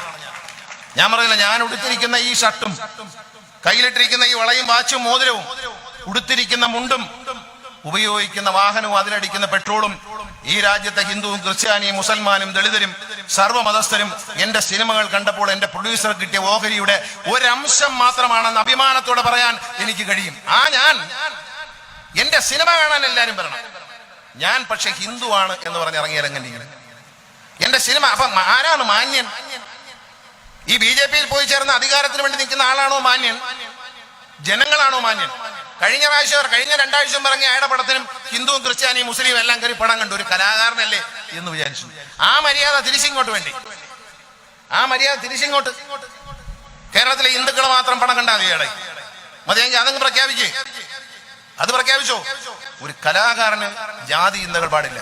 ഞാനിപ്പോ ഈ സിനിമയിലൊക്കെ അഭിനയിക്കാൻ പോയാൽ നമുക്ക് ഇന്നസെന്റ് ചേട്ടൻ ഈ നാട്ടുകാരനാണ്, ഇടവേള ബാബു കൂടെ ഉണ്ട്, അവരുടെ ചോദിക്കും. സിനിമ അഭിനയിക്കാൻ പോയ പണ്ട് 2 നടന്മാർക്ക് ഒരു മുറിയാണ് കൊടുക്കുന്നത്. ഇപ്പോഴങ്ങനെയല്ല. ഇപ്പൊ നടന്മാർക്ക് ഓരോരുത്തർക്കും പോകാൻ ഓരോ കാറ്, താമസിക്കാൻ ഓരോ സൂട്ട് റൂം. അതൊക്കെ ഇപ്പോഴത്തെ കാലമാണ്. അന്നത്തെ കാലത്ത് ഞാനൊക്കെ അഭിനയിക്കാൻ വരുമ്പോൾ, ഈ ഇവിടുത്തെ സ്ഥാനാർത്ഥി അഭിനയിക്കാൻ വരുമ്പോഴും 2 പേർക്ക് ഒരു മുറിയാണ്. ഞാൻ ഇയാളും കൂടെ ഒരു മുറി താമസിച്ചിട്ടുണ്ട് പലപ്പോഴും. പക്ഷെ ഇയാൾ നമ്മളെ കൂടെ താമസിപ്പിക്കത്തില്ല. കാരണം ഇയാളുടെ അനിയനെ കൊണ്ടുവന്നാണ് കൂടെ താമസിക്കുന്നത്. ഞങ്ങളാരും അനിയനെ കൊണ്ടുപോകാറില്ല, ബന്ധുക്കളെയും കൊണ്ടുപോകാറില്ല, ചിങ്കിടികളെയും കൊണ്ടുപോകാറില്ല. ഞാൻ എൻ്റെ ജീവിതത്തിൽ ഇന്ന് വരെ സിനിമാ നടന്ന നിലയിൽ ഒരു മേക്കപ്പ്, ടച്ചപ്പ്, ചിങ്കിടി ഒന്നും കൊണ്ടുപോയിട്ടില്ല. ഞാൻ എന്നോട് പലരും ചോദിക്കും എന്താന്ന് ചോദിക്കാൻ പറയും, നമ്മളെ തന്നെ ആളുകൾ സഹിക്കുന്നത്, ഇനിയിപ്പോൾ ഒരുത്തനെയും കൂടെ കൊണ്ടുപോയി അവനെയും കൂടെ സഹിക്കണ്ടേ? ഒന്ന് ആലോചിക്കണം. അത് അദ്ദേഹത്തിന്റെ സ്വാർത്ഥത അന്നേ ഉണ്ട്. വേറെ ആരെയും മുറി, ഞാനും കൊച്ചിൻ അനീഫയും ഒരേ മുറി താമസിച്ചു, ഞാനും ഇന്നസെന്റ് ചേട്ടനും ഒരേ മുറി താമസിച്ചു, ഞാനും കുഞ്ചേട്ടനും ഒരുമിച്ച് താമസിച്ചിട്ടുണ്ട്, ഞാനും മണിയമ്പള രാജു ഒരുമിച്ച് താമസിച്ചിട്ടുണ്ട് ഒരേ മുറിയിൽ. ഞങ്ങൾ 2 പേർക്കാണ് ഒരു മുറി. ഒന്ന് ആലോചിക്കണം. ആ സ്നേഹം, ആ ബന്ധം, അത് ജാതിയുടേതാണോ? ഞാനും കൊച്ചിൻ അനീഫയും ഒരു ജാതിയാണോ? ഞാനും ലാലു ലക്ഷം ഒരു ജാതിയാണോ? ഞങ്ങൾ ഒരുമിച്ച് താമസിച്ചിട്ടുണ്ട് ഒരു മുറിയിൽ. അന്നത്തെ കാലം അതിൽ നിന്ന് മാറിയിട്ട് ഒരു നടൻ സ്വയം ഞാൻ ഹിന്ദുവാണ് എന്ന് പറയുകയും മറ്റുള്ളവർക്ക് ദോഷകരമായ കാര്യങ്ങൾ ചെയ്യാൻ ഒരുങ്ങുകയും ചെയ്യുന്നു. മന്നത്ത് പത്മനാഭൻ പറഞ്ഞിട്ടുണ്ട്, NSSൽ നായർ സർവീസ് സൊസൈറ്റി ഉണ്ടാക്കിയ കാലത്ത് അദ്ദേഹത്തിന്റെ പ്രതിജ്ഞയുണ്ട്. ആ പ്രതിജ്ഞയിൽ ഇന്നും നായർ സമുദായം ഓരോ കരയോഗത്തിലും പ്രതിജ്ഞ ചെയ്യാറുണ്ട്. എന്താ പറയുന്നത്? ഞാൻ എന്റെ സമുദായത്തിന്റെ വളർച്ചയ്ക്ക് പ്രവർത്തിക്കുന്നു, ഒപ്പം ഇതര സമുദായങ്ങൾക്ക് ദോഷകരമായതൊന്നും ചെയ്യുകയില്ല എന്ന് പ്രതിജ്ഞ ചെയ്യുന്നു എന്നാണ് നായർ സമുദായം. ഈ ലോകത്ത് ഒരേ ഒരു സമുദായം പ്രതിജ്ഞ ചെയ്യുകയാണ്. ശ്രീനാരായണ ഗുരുദേവൻ കേരളത്തിൽ ജീവിച്ചു 100 വർഷങ്ങൾക്ക് മുമ്പ്. ജാതി വ്യത്യാസങ്ങൾക്കെതിരെ അദ്ദേഹം പോരാടി. നമ്മൾ അഭിമാനത്തോടെ കേരളം ഇന്നത്തെ നിലയിൽ എത്തിയത് ഇവരെ പോലുള്ള മഹാന്മാർ ഗുരുദേവനിൽ നിങ്ങളുടെ തുടങ്ങി ജാതി വ്യത്യാസങ്ങൾ അപമാനമാണ്, ജാതി ചോദിക്കുന്നതും പറയുന്നതും നാണക്കേടാണ് എന്ന് പഠിപ്പിച്ച ഗുരുനാഥന്മാരുടെ മണ്ണിലാണ് നമ്മൾ ജീവിക്കുന്നത്. അതുകൊണ്ടാണ് ഈ വർഗീയ കക്ഷികൾ RSSും BJP ഒന്നും കേരളത്തിൽ കച്ചുപിടിക്കാത്തതും നിലം തൊടാത്തതിന്റെ കാര്യം എന്നറിയാം. നമ്മുടെയൊക്കെ ഉള്ളിൽ, ഈ ഇരിക്കുന്ന കുഞ്ഞുങ്ങളുടെ ഉള്ളിൽ പോലും ജാതി മത ചിന്തകളല്ല. എന്റെ കൂട്ടുകാരി, എന്റെ കൂട്ടുകാരൻ, എന്റെ കൂടപ്പിറപ്പ്, എന്റെ കൂടെ പഠിക്കുന്ന ക്ലാസ്മേറ്റ് എന്ന ചിന്തയാണ്. ഇത് അപകടകരമാണ്. ഞാൻ തിരുവനന്തപുരത്ത് ഒരു ഫ്ലാറ്റിൽ, ഞാൻ പണ്ട് താമസിക്കുന്ന ഒരു ഫ്ലാറ്റിൽ അടുത്ത കാലത്ത് ഒരു സുഹൃത്തിനെ കാണാൻ വേണ്ടി പോയപ്പോൾ ഒരു കുട്ടി എന്നോട് പറഞ്ഞു, മോനെ, പരിചയമുള്ള ഒരാളുടെ കൊച്ചുമകനാണ്, ഓടി വന്നു അങ്ങളെ എന്ന് പറഞ്ഞു. മക്കളെ എന്തുകൊണ്ട് വിശേഷം? പറഞ്ഞു അങ്ങളെ ഈ ഫ്ലാറ്റ് വിടാന്ന് ചോദിച്ചോ. പറഞ്ഞു അങ്ങളെ ഇതിലെല്ലാം ക്രിസ്ത്യാനികളാണ് താമസിക്കുന്നത്, ഇതിലെല്ലാം മുസ്ലിങ്ങളാണ്, ഹിന്ദുക്കളൊക്കെ അപ്പുറത്താ. ആ പിഞ്ചു കുഞ്ഞിന്റെ ഹൃദയത്തിൽ ഈ വിഷം കുത്തിവെക്കുന്നവരെ ഈ രാജ്യത്തിന്റെ മണ്ണിൽ വെച്ച് ഉറപ്പിക്കരുത് എന്നാണ് നിങ്ങൾ ചിന്തിക്കേണ്ടത്. പിഞ്ചു കുഞ്ഞിന്റെ ഹൃദയത്തിൽ. ഇതുകൊണ്ട് എന്ത് നേടുന്നു? ഇതുകൊണ്ട് എന്താണ് സുഖം? ഇവിടെ വരുമ്പോൾ ആളുകൾ പറയുന്നു ഞാൻ മതേതരവാദിയാണ്, ഞാൻ കൊല്ലത്തെ ഏറ്റവും വലിയ ഒരു മുസ്ലിം കുടുംബത്തിൽ ആരാണ്ട് സോഷ്യൽ മീഡിയ ഗണേഷ് കുമാറിനെ മുട്ടാൻ വരരുതെന്ന് മുട്ടും. ഞാൻ ബാലകൃഷ്ണയുടെ മോനാണ്. വെടിക്കെട്ടുകാരനെ ഓലപ്പടക്കം കാണിച്ചും ഉടുക്കുകൊട്ടിയും പേടിപ്പിക്കാൻ നോക്കല്ലേ പൊന്നുവനെ. എനിക്ക് 10-65 വർഷം രാഷ്ട്രീയത്തിൽ നിന്ന് ഒരാളുടെ പാരമ്പര്യമുണ്ട്. ഞാൻ 5 തവണ മത്സരിച്ചു, 5 തവണ ജയിച്ചിട്ടുണ്ട്. എന്റെ നാട്ടിൽ എന്നെ ജനങ്ങളെ വിശ്വാസമുണ്ട്. എന്റെ ജീവിതം ഒരു തുറന്ന പുസ്തകമാണ്. എനിക്ക് ഈ വലിയ ഒരു ആളുകളുടെ കൂട്ട് പശുവിലും നിങ്ങൾക്ക് എന്നോട് എന്തും ചോദിക്കാമെന്ന് പറയാനുള്ള ധൈര്യമുണ്ട്. ഞാൻ സത്യസന്ധമായിട്ടേ ജീവിച്ചിട്ടുള്ളൂ. ഞാൻ പറയാനുള്ള കാര്യം ആരോടും വെട്ടി തുറന്ന് പറഞ്ഞിട്ടുണ്ട്. സിനിമയിലൊക്കെ വരുമ്പോ ഇന്നസെന്റിനെ കണ്ട പരിചയമല്ലേ നിങ്ങൾക്കുള്ളൂ? സ്നേഹനിധിയായ പാവപ്പെട്ട മനുഷ്യൻ, പേര് പോലെ തന്നെ നിഷ്കളങ്കനായ ഇന്നസെന്റിനെ ഇരിഞ്ഞാലക്കുടക്കാർക്കറിയാം, തൃശ്ശൂർക്കാർക്കറിയാം, കേരളത്തിലെ ജനങ്ങൾക്കറിയാം. അതാണ് എല്ലാവരും എന്ന് വിചാരിക്കരുത്. സ്വന്തം സ്വാർത്ഥതയ്ക്ക് വേണ്ടി പെരുമാറുന്നവരുണ്ട്. വലിയ വർത്തമാനം തള്ളിയാണ്. ഗണേഷ് കുമാർ 2 കല്യാണം കഴിച്ചു. കഴിച്ചു എന്താ വേണം? പിള്ളേരുണ്ടെങ്കിൽ ഞാൻ ചെലവിന് കൊടുക്കാതെ RSSകാരന്റെ വീട്ടിൽ ചെന്നേടാ പോലെ എന്റെ കൊച്ചിനെ അലവിടാ എന്ന് പറഞ്ഞില്ല. അവന്റെ ഒന്നും വായി നോക്കികളെടുത്ത് എനിക്ക് അതിനുള്ള വകയുണ്ട്, ഞാൻ കൊടുത്തോളാം, ഒരുത്തരം വിഷമിക്കണ്ട. അതിന് യവന്മാരത് എണ്ണിക്കണ്ട. ഇവിടെ മത്സരിക്കാൻ സ്ഥാനാർത്ഥി എണ്ണിക്കണ്ട. അയാൾ പറയുന്നത് എന്നെ ഞാൻ എന്തോ ചെയ്യുന്ന വ്യക്തി നിയമം നടപ്പിലാക്കണമെന്ന് പറയാം, പൗരത്വ നിയമം നടപ്പിലാക്കണമെന്ന് പറയാം, ഏകീകൃത സിവിൽ കോഡ് വേണമെന്ന് പറയാം. ഇതെല്ലാം പറഞ്ഞേച്ച് ഒരു പള്ളിയിൽ ചെന്ന് ഇസ്താർ കഞ്ഞി കുടിച്ചപ്പോ കളിയാക്കിയാൽ എന്താ തെറ്റെന്താ നിങ്ങൾ പറയാം? അത് 2 വെള്ളത്തിൽ ഒരുത്തം ചവിട്ടണ്ട, ഒരു വെള്ളത്തിൽ ചവിട്ടണം. ഒരു വെള്ളത്തിൽ ചവിട്ടും, 2 വെള്ളത്തിൽ ചവിട്ടിയാലേ കാലിങ്ങനെ കീറിപ്പോകുന്നതാണ് കൂടെ. അത് ആ പറ്റിപ്പ് ഈ നാട്ടിൽ വേണ്ടെന്ന് ഞാൻ പറഞ്ഞു. ആ പറ്റിപ്പ് വേണ്ട. സിനിമയിൽ ഒരു നടനുണ്ടായിരുന്നു, അയാളുടെ ഒരു കുഞ്ഞ്, ഞാൻ പേര് പറയത്തില്ല, മരിച്ചു. പണത്തോടുള്ള കൊതിയെ കുറിച്ച് പറയാ. ഒരു സിനിമാ നടന്റെ കഥയാ. പഴയ അദ്ദേഹത്തിന്റെ ഒരു കുഞ്ഞ് മരിച്ചു, 3 വയസ്സ്. പറയുമ്പം എന്നെ ഏതാണ്ടെങ്കിൽ തേറ്റൊട്ടിച്ചല്ലേ പറഞ്ഞു. അപ്പൊ എന്നാ കേട്ടോ, ആ നടന്റെ കുഞ്ഞ് മരിച്ചു. 3 വയസ്സുള്ള കുഞ്ഞ് മരിക്കുമ്പോ ഞാനന്ന് ഷാജി കലാസിന്റെ ഒരു പടത്തിൽ അഭിനയിച്ചുകൊണ്ടിരിക്കുക. അപ്പോ ഈ കുറച്ചു കളഞ്ഞ് ഈ മരണമെല്ലാം കഴിഞ്ഞ് വലിയ ദുഃഖമൊക്കെ കഴിഞ്ഞ് ആ മരണത്തെക്കുറിച്ച് ഒരാൾ മലയാള മനോരമ ആഴ്ചപ്പതിൽ 41 ലക്കം മകളുടെ ജീവിതവും മകളുടെ മരണവും ആ സെന്റിമെന്റ്സും പൈങ്കിളി ഭാഷയിൽ വിറ്റ് സൂപ്പർ സ്റ്റാർ പ്ലാൻ. ഇതൊക്കെ പ്ലാനുകളാ. ഒരാൾ ആരാന്ന് ഞാൻ പറയത്തില്ല, അയാൾ പിന്നീട് കോടതിയിൽ പോയി ബഹുമാനപ്പെട്ട കോടതി മുമ്പാകെ ഈ സംവിധായകനെ കൊണ്ട് കള്ളം പറയുകയാണ്. അതായത് ഈ പറഞ്ഞ നീലക്കുറുക്കൻ എന്ന സിനിമയിൽ കുഞ്ഞുങ്ങൾക്ക് ഒരു റോളും ഇല്ല. ആ സിനിമ കണ്ടവർക്കറിയാം. 4 ചെറുപ്പക്കാരുടെ കഥയാണ്. അതിൽ 2 ലക്ഷം രൂപ ശമ്പളത്തിൽ ഈ കുഞ്ഞിനെ അഭിനയിപ്പിക്കാൻ വെച്ചിരുന്നതാണെന്നും 3 വയസ്സുള്ള കുഞ്ഞിന് 2 ലക്ഷം രൂപ റെമ്യൂണറേഷൻ വെച്ച് ഈ കുഞ്ഞും 60 വയസ്സ് വരെ സിനിമയിൽ അഭിനയിക്കുന്നു. ആ നിലയ്ക്ക് കോടാനുകോടി രൂപ, 20 കോടി രൂപ തനിക്ക് നഷ്ടപരിഹാരം വേണമെന്നും കോടതിയിൽ ആവശ്യപ്പെട്ട മാന്യന്മാര് സിനിമയിലുണ്ട്. എല്ലാവരും ഇന്നസെന്റ് അല്ല എന്നാണ് ഞാൻ പറഞ്ഞത്. മനസ്സിലായി? ആരാ എന്തുവന്നൊക്കെ നിങ്ങൾ ഊഹിച്ചെടുത്തോളം ഞാൻ പറയത്തില്ല. അതൊന്നും ഞാൻ പറയത്തില്ല. എന്നെ പറ്റി പറയുമ്പോൾ ഞാൻ അങ്ങോട്ട് പറഞ്ഞാൽ ഓടിയാ മുഴുക്കുകയില്ല എന്ന് ഓർത്താൽ നല്ലത്. BJPക്കാർ ഓർത്തോളൂ. RSSകാരുടെ ഗണേഷ് കുമാറിന് ഈ ഓർമ്മ പോകുന്ന അസുഖമൊന്നുമില്ല, ഭയങ്കര ഓർമ്മശക്തിയാണ്. എണ്ണി പറയും. കൂടുതൽ കേൾക്കാൻ തയ്യാറായി റെഡി ആയിക്കോ, ഞാൻ എണ്ണി പറഞ്ഞു തരാം. ഒരു കാര്യം നിങ്ങൾ ഓർക്കണം, നന്ദിയും സ്നേഹമുള്ളവനെ വോട്ടിയാവും. അതാണ് സുനിൽകുമാറിന് വോട്ട് ചെയ്യാൻ ഞാൻ പറഞ്ഞത്. സുനിൽകുമാറിന് വോട്ട് ചെയ്യാൻ പറഞ്ഞതുകൊണ്ട് നന്ദിയും സ്നേഹവും പാവപ്പെട്ടവന്റെ കടപ്പാടും അധ്വാനിച്ചും. ഞാൻ തെങ്ങിൽ കയറുന്ന ആളുടെ മകനാണ്, ഞാൻ തെങ്ങിൽ കയറും, എനിക്ക് തെങ്ങിൽ കയറാൻ അറിയാമെന്ന് പറയുന്ന അയാൾ നെഞ്ചിൽ കൈവച്ച് പറയുന്ന അഭിമാനം. അല്ല, ഞാൻ മന്ത്രി എന്ന് പറഞ്ഞിരിക്കുകയല്ല. മന്ത്രിയായിരുന്നിട്ടുണ്ട്, സത്യസന്ധനായി പ്രവർത്തിക്കുന്നു, അഴിമതി നടത്തിയിട്ടില്ല, അഴിമതി കൂട്ടുനിന്നിട്ടില്ല. MLA ആയിരുന്നിട്ടുണ്ട്, ശക്തമായ ഭാഷയിൽ ഞാൻ UDF ഉള്ള കാലത്ത് എന്നെ പോലും ശക്തമായി എതിർത്തിട്ടുണ്ട്. എനിക്കതിൽ പരാതിയില്ല. കാരണം അയാളുടെ ജോലി അതാണ്, ജനങ്ങളുടെ അയാൾ കൊടുത്തിരിക്കുന്ന വാക്കതാണ്.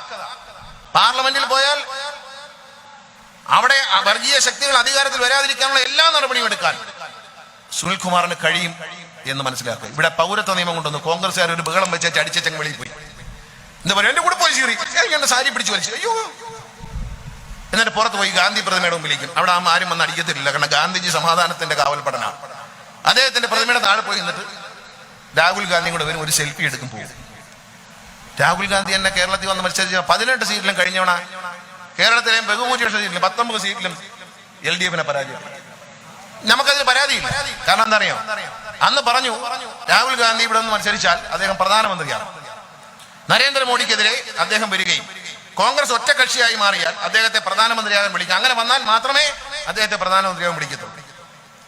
അങ്ങനെയാണെങ്കിൽ അദ്ദേഹത്തെ പ്രധാനമന്ത്രിയായി വിളിക്കാൻ വേണ്ടി നിങ്ങൾ കോൺഗ്രസിന് വോട്ട് ചെയ്യുക. വലതുപക്ഷ മാധ്യമങ്ങളും ഇവിടുത്തെ പ്രചരണങ്ങളും കോൺഗ്രസ് നടത്തിയത് ജനങ്ങൾ വിശ്വസിച്ചു, നിഷ്കളങ്കമായി വിശ്വസിച്ചു. എന്നിട്ട് ജയിച്ചു, പ്രധാനമന്ത്രി ആയില്ല, അതിൽ പരാതിയില്ല. ജനാധിപത്യമാണ്. പക്ഷെ എന്തുകൊണ്ട് അദ്ദേഹം പ്രതിപക്ഷ നേതാവിന്റെ പദവി സ്വീകരിച്ചുകൊണ്ട് എല്ലാ ദിവസവും രാവിലെ പ്രധാനമന്ത്രിയുടെ നേരെ വിരൽ ചൂണ്ടി സംസാരിക്കാൻ തയ്യാറായില്ല? മറിച്ച് അദ്ദേഹം ഒരു പ്രസംഗം നടത്തി കൂടിപ്പോയി എന്ന് തോന്നിയപ്പോൾ ഓടിച്ചെന്ന് നരേന്ദ്രമോദിയെ കെട്ടിപ്പിടിച്ച് ഉമ്മ വെച്ചപ്പോൾ നരേന്ദ്രമോദി ചോദിച്ചത് എന്തുവാ എന്ന് ചോദിച്ചു. ഒന്ന് ആലോചിക്കണം, പിടിച്ചു കെട്ടാൻ പോയവർ കെട്ടിപ്പിടിച്ചു. അതേസമയം TN പ്രതാപൻ പറയുന്നു നരേന്ദ്രമോദിയുടെയും അമിത്ഷായുടെയും മുഖത്ത് വിരൽ ചൂണ്ടി, മുഖത്ത് മേപ്പോട്ടാണ് ആക്ഷൻ ശ്രദ്ധിക്കണേ, മുകളിലാണ്, ഇതാണ് മുഖത്ത് കൊണ്ട് ഇങ്ങനെ കൊണ്ടുണ്ട്. മുഖത്ത് വിരൽ ചൂണ്ടി സംസാരിച്ച ഒരേ ഒരാൾ ഞാൻ. ഇപ്പൊ കോൺഗ്രസ് ആരെ കൂടാന്ന് മനസ്സിലായിക്കൊള്ളും. മുഖത്ത് വിരൽ ചൂണ്ടി സംസാരിച്ചു എന്ന് അവകാശപ്പെട്ട പ്രതാപന് മാത്രമാണ് ഈ പാർലമെന്റ് തെരഞ്ഞെടുപ്പിൽ മത്സരിക്കാൻ കോൺഗ്രസ് കേരളത്തിൽ അവസരം കൊടുക്കാത്തത് എന്നാണ്. അപ്പൊ കോൺഗ്രസ്സുകാരുടെ വികാരം എന്താണെന്ന് മനസ്സിലായില്ല. കോൺഗ്രസ് നേതൃത്വം ആരുടെ കൂടെയാണ്, ആരെ ഭയന്ന് ജീവിക്കുന്നു? 2-3 കാര്യങ്ങൾ ഞാൻ പറഞ്ഞല്ലേ, ഭയന്നാ ജീവിക്കുന്നു പറഞ്ഞു, ഭയന്ന് ജീവിക്കുന്നു. ഇവിടെ സംഖ്യകളെ എല്ലാം കൂടെ ഒരു ഹാളി കയറ്റി, ഒരു എയർ കണ്ടീഷൻ ഹാളി, നമ്മളിപ്പോ ചൂടത്തിരിക്കുക, ഒരു എയർ കണ്ടീഷൻ ഹാളി കയറ്റി ഇവിടുത്തെ NDA സ്ഥാനാർത്ഥി അദ്ദേഹത്തിന് പറയാൻ കരഞ്ഞോട്ടു, എനിക്ക് അച്ഛനെയും അമ്മയും സ്നേഹമാണ്, എന്റെ ഭാര്യ. സിനിമയിൽ വേറെ നടന്മാരുണ്ട്, ഇന്നസെന്റ് അല്ല, ഇന്നസെന്റിനെ പോലുള്ളവരുമല്ല, മറ്റേന്റെ ബാക്കിയാ, ഇൻഷുറൻസിനെ എഴുതി കൊടുത്തതിന്റെ ബാക്കിയാ. തന്റെ മകളുടെ പ്രായമുള്ള കൊച്ചിനെ രഹസ്യമായി താലി കെട്ടി കൊണ്ടുകിടന്നിട്ട് ഭാര്യയുടെ താലിയും പൊട്ടിച്ചു. എന്നിട്ട് തെറ്റാൻ തോന്നി കുറച്ചു നേരം മടുത്തപ്പോഴത്തേക്ക് എന്ത് ചെയ്ത് വീണ്ടും ഭാര്യയെ മൂകാംബിയെ കൊണ്ട് താലി കെട്ടി. ഇതൊക്കെ ആരാണെന്ന് എന്നെ കൊണ്ട് പറയിക്കാതിരിക്കുന്നതാണ് നല്ലത്. അത് ഊഹിച്ചെടുത്തോണം. സിനിമാ വാരികളൊക്കെ വായിക്കുന്നവർക്കും ഗൂഗിളിൽ തപ്പുന്നവർക്കും കിട്ടും. എന്നെ തെറി പറഞ്ഞെങ്ങാണ്ട് ഒതുക്കാന്ന് വിചാരിച്ചിരിക്കുമെന്നോ, അതിനെങ്ങാനും വഴങ്ങുന്ന ആളാന്നോ ഞാൻ? പോരാട്ടം തന്നെ ജീവിതം. 23 വർഷം മുമ്പ് രാഷ്ട്രീയത്തിൽ വന്ന അന്നോട്ട് കേൾക്കാൻ ഇനി ഒന്നും ബാക്കിയില്ല, അനുഭവിക്കാൻ ഇനി ഒന്നും ബാക്കിയില്ല. എന്നെ സുഹൃത്തുക്കൾ എന്നോട് എടാ സിനിമയിൽ അവന് ജീവിച്ചാൽ പറ്റാ, നീ എന്തിനാണ് ഈ കിടന്ന് ദുരിതം അനുഭവിക്കുന്നത്? ഞാൻ തീയിലൂടെ നടന്നു വന്നവനാണ്, എന്നെ പേടിപ്പിക്കരുത്, എന്നോട് കളിക്കുകയും ചെയ്യരുത്. മുട്ടാൻ വന്നാൽ എന്തോ മുട്ടാൻ വരും. രാഷ്ട്രീയ പാരമ്പര്യം ഉണ്ട് എനിക്ക്. ഞാൻ എൻ്റെ നാട്ടില് ഒരു കഥ പറയണം. ഇപ്പൊ ഇവിടെ ഞാൻ ജനപക്ഷത്താണെന്നാണ് പറയുന്നത്. ജനപക്ഷത്ത് നിൽക്കുന്ന ഒരു സ്ഥാനാർത്ഥിയുടെ ഒരു കഥ കൂടി നിങ്ങൾ കേൾക്കണം. പത്തനാപുരത്ത് നടന്നൊരു സംഭവം. പത്തനാപുരത്ത് പുന്നല എന്ന് പറയുന്ന സ്ഥലത്ത് ജീവിക്കുന്ന ഒരു മനുഷ്യന്റെ മകൻ, ചെറുപ്പക്കാരനായ ഒരു പയ്യൻ, ബോംബെയിൽ ഒരു കപ്പലിൽ, അതിനകത്ത് എല്ലാം പറയും, സത്യം മാത്രമേ പറയൂ. ബോംബെയിൽ ഒരു കപ്പലിൽ ജോലി കയറി. ഇപ്പം ബോംബെയിൽ ഒരു ഇൻസ്റ്റിറ്റ്യൂട്ടിൽ പഠിക്കുക. അപ്പൊ ഇതിന്റെ പരീക്ഷയുടെ കോഴ്സ് എല്ലാം കഴിഞ്ഞു കഴിഞ്ഞാൽ ഇവരെ ഒരു വർഷം 6 മാസം കണ്ട് ഈ കപ്പലിൽ പണിക്ക് വിടും. അപ്പൊ അവിടെ വരുന്ന ഏതെങ്കിലും ഒരു ഷിപ്പിൽ, ഏതെങ്കിലും രാജ്യത്തിന്റെ ഒരു ഷിപ്പിൽ അവർ തന്നെ അറേഞ്ച് ചെയ്യും. ഒരു ഷിപ്പിനകത്ത് ഈ അപ്രന്റീസ് ആയിട്ട് വർക്ക് ചെയ്യാൻ വേണ്ടി കയറുന്ന 2 കുട്ടികളാണ്.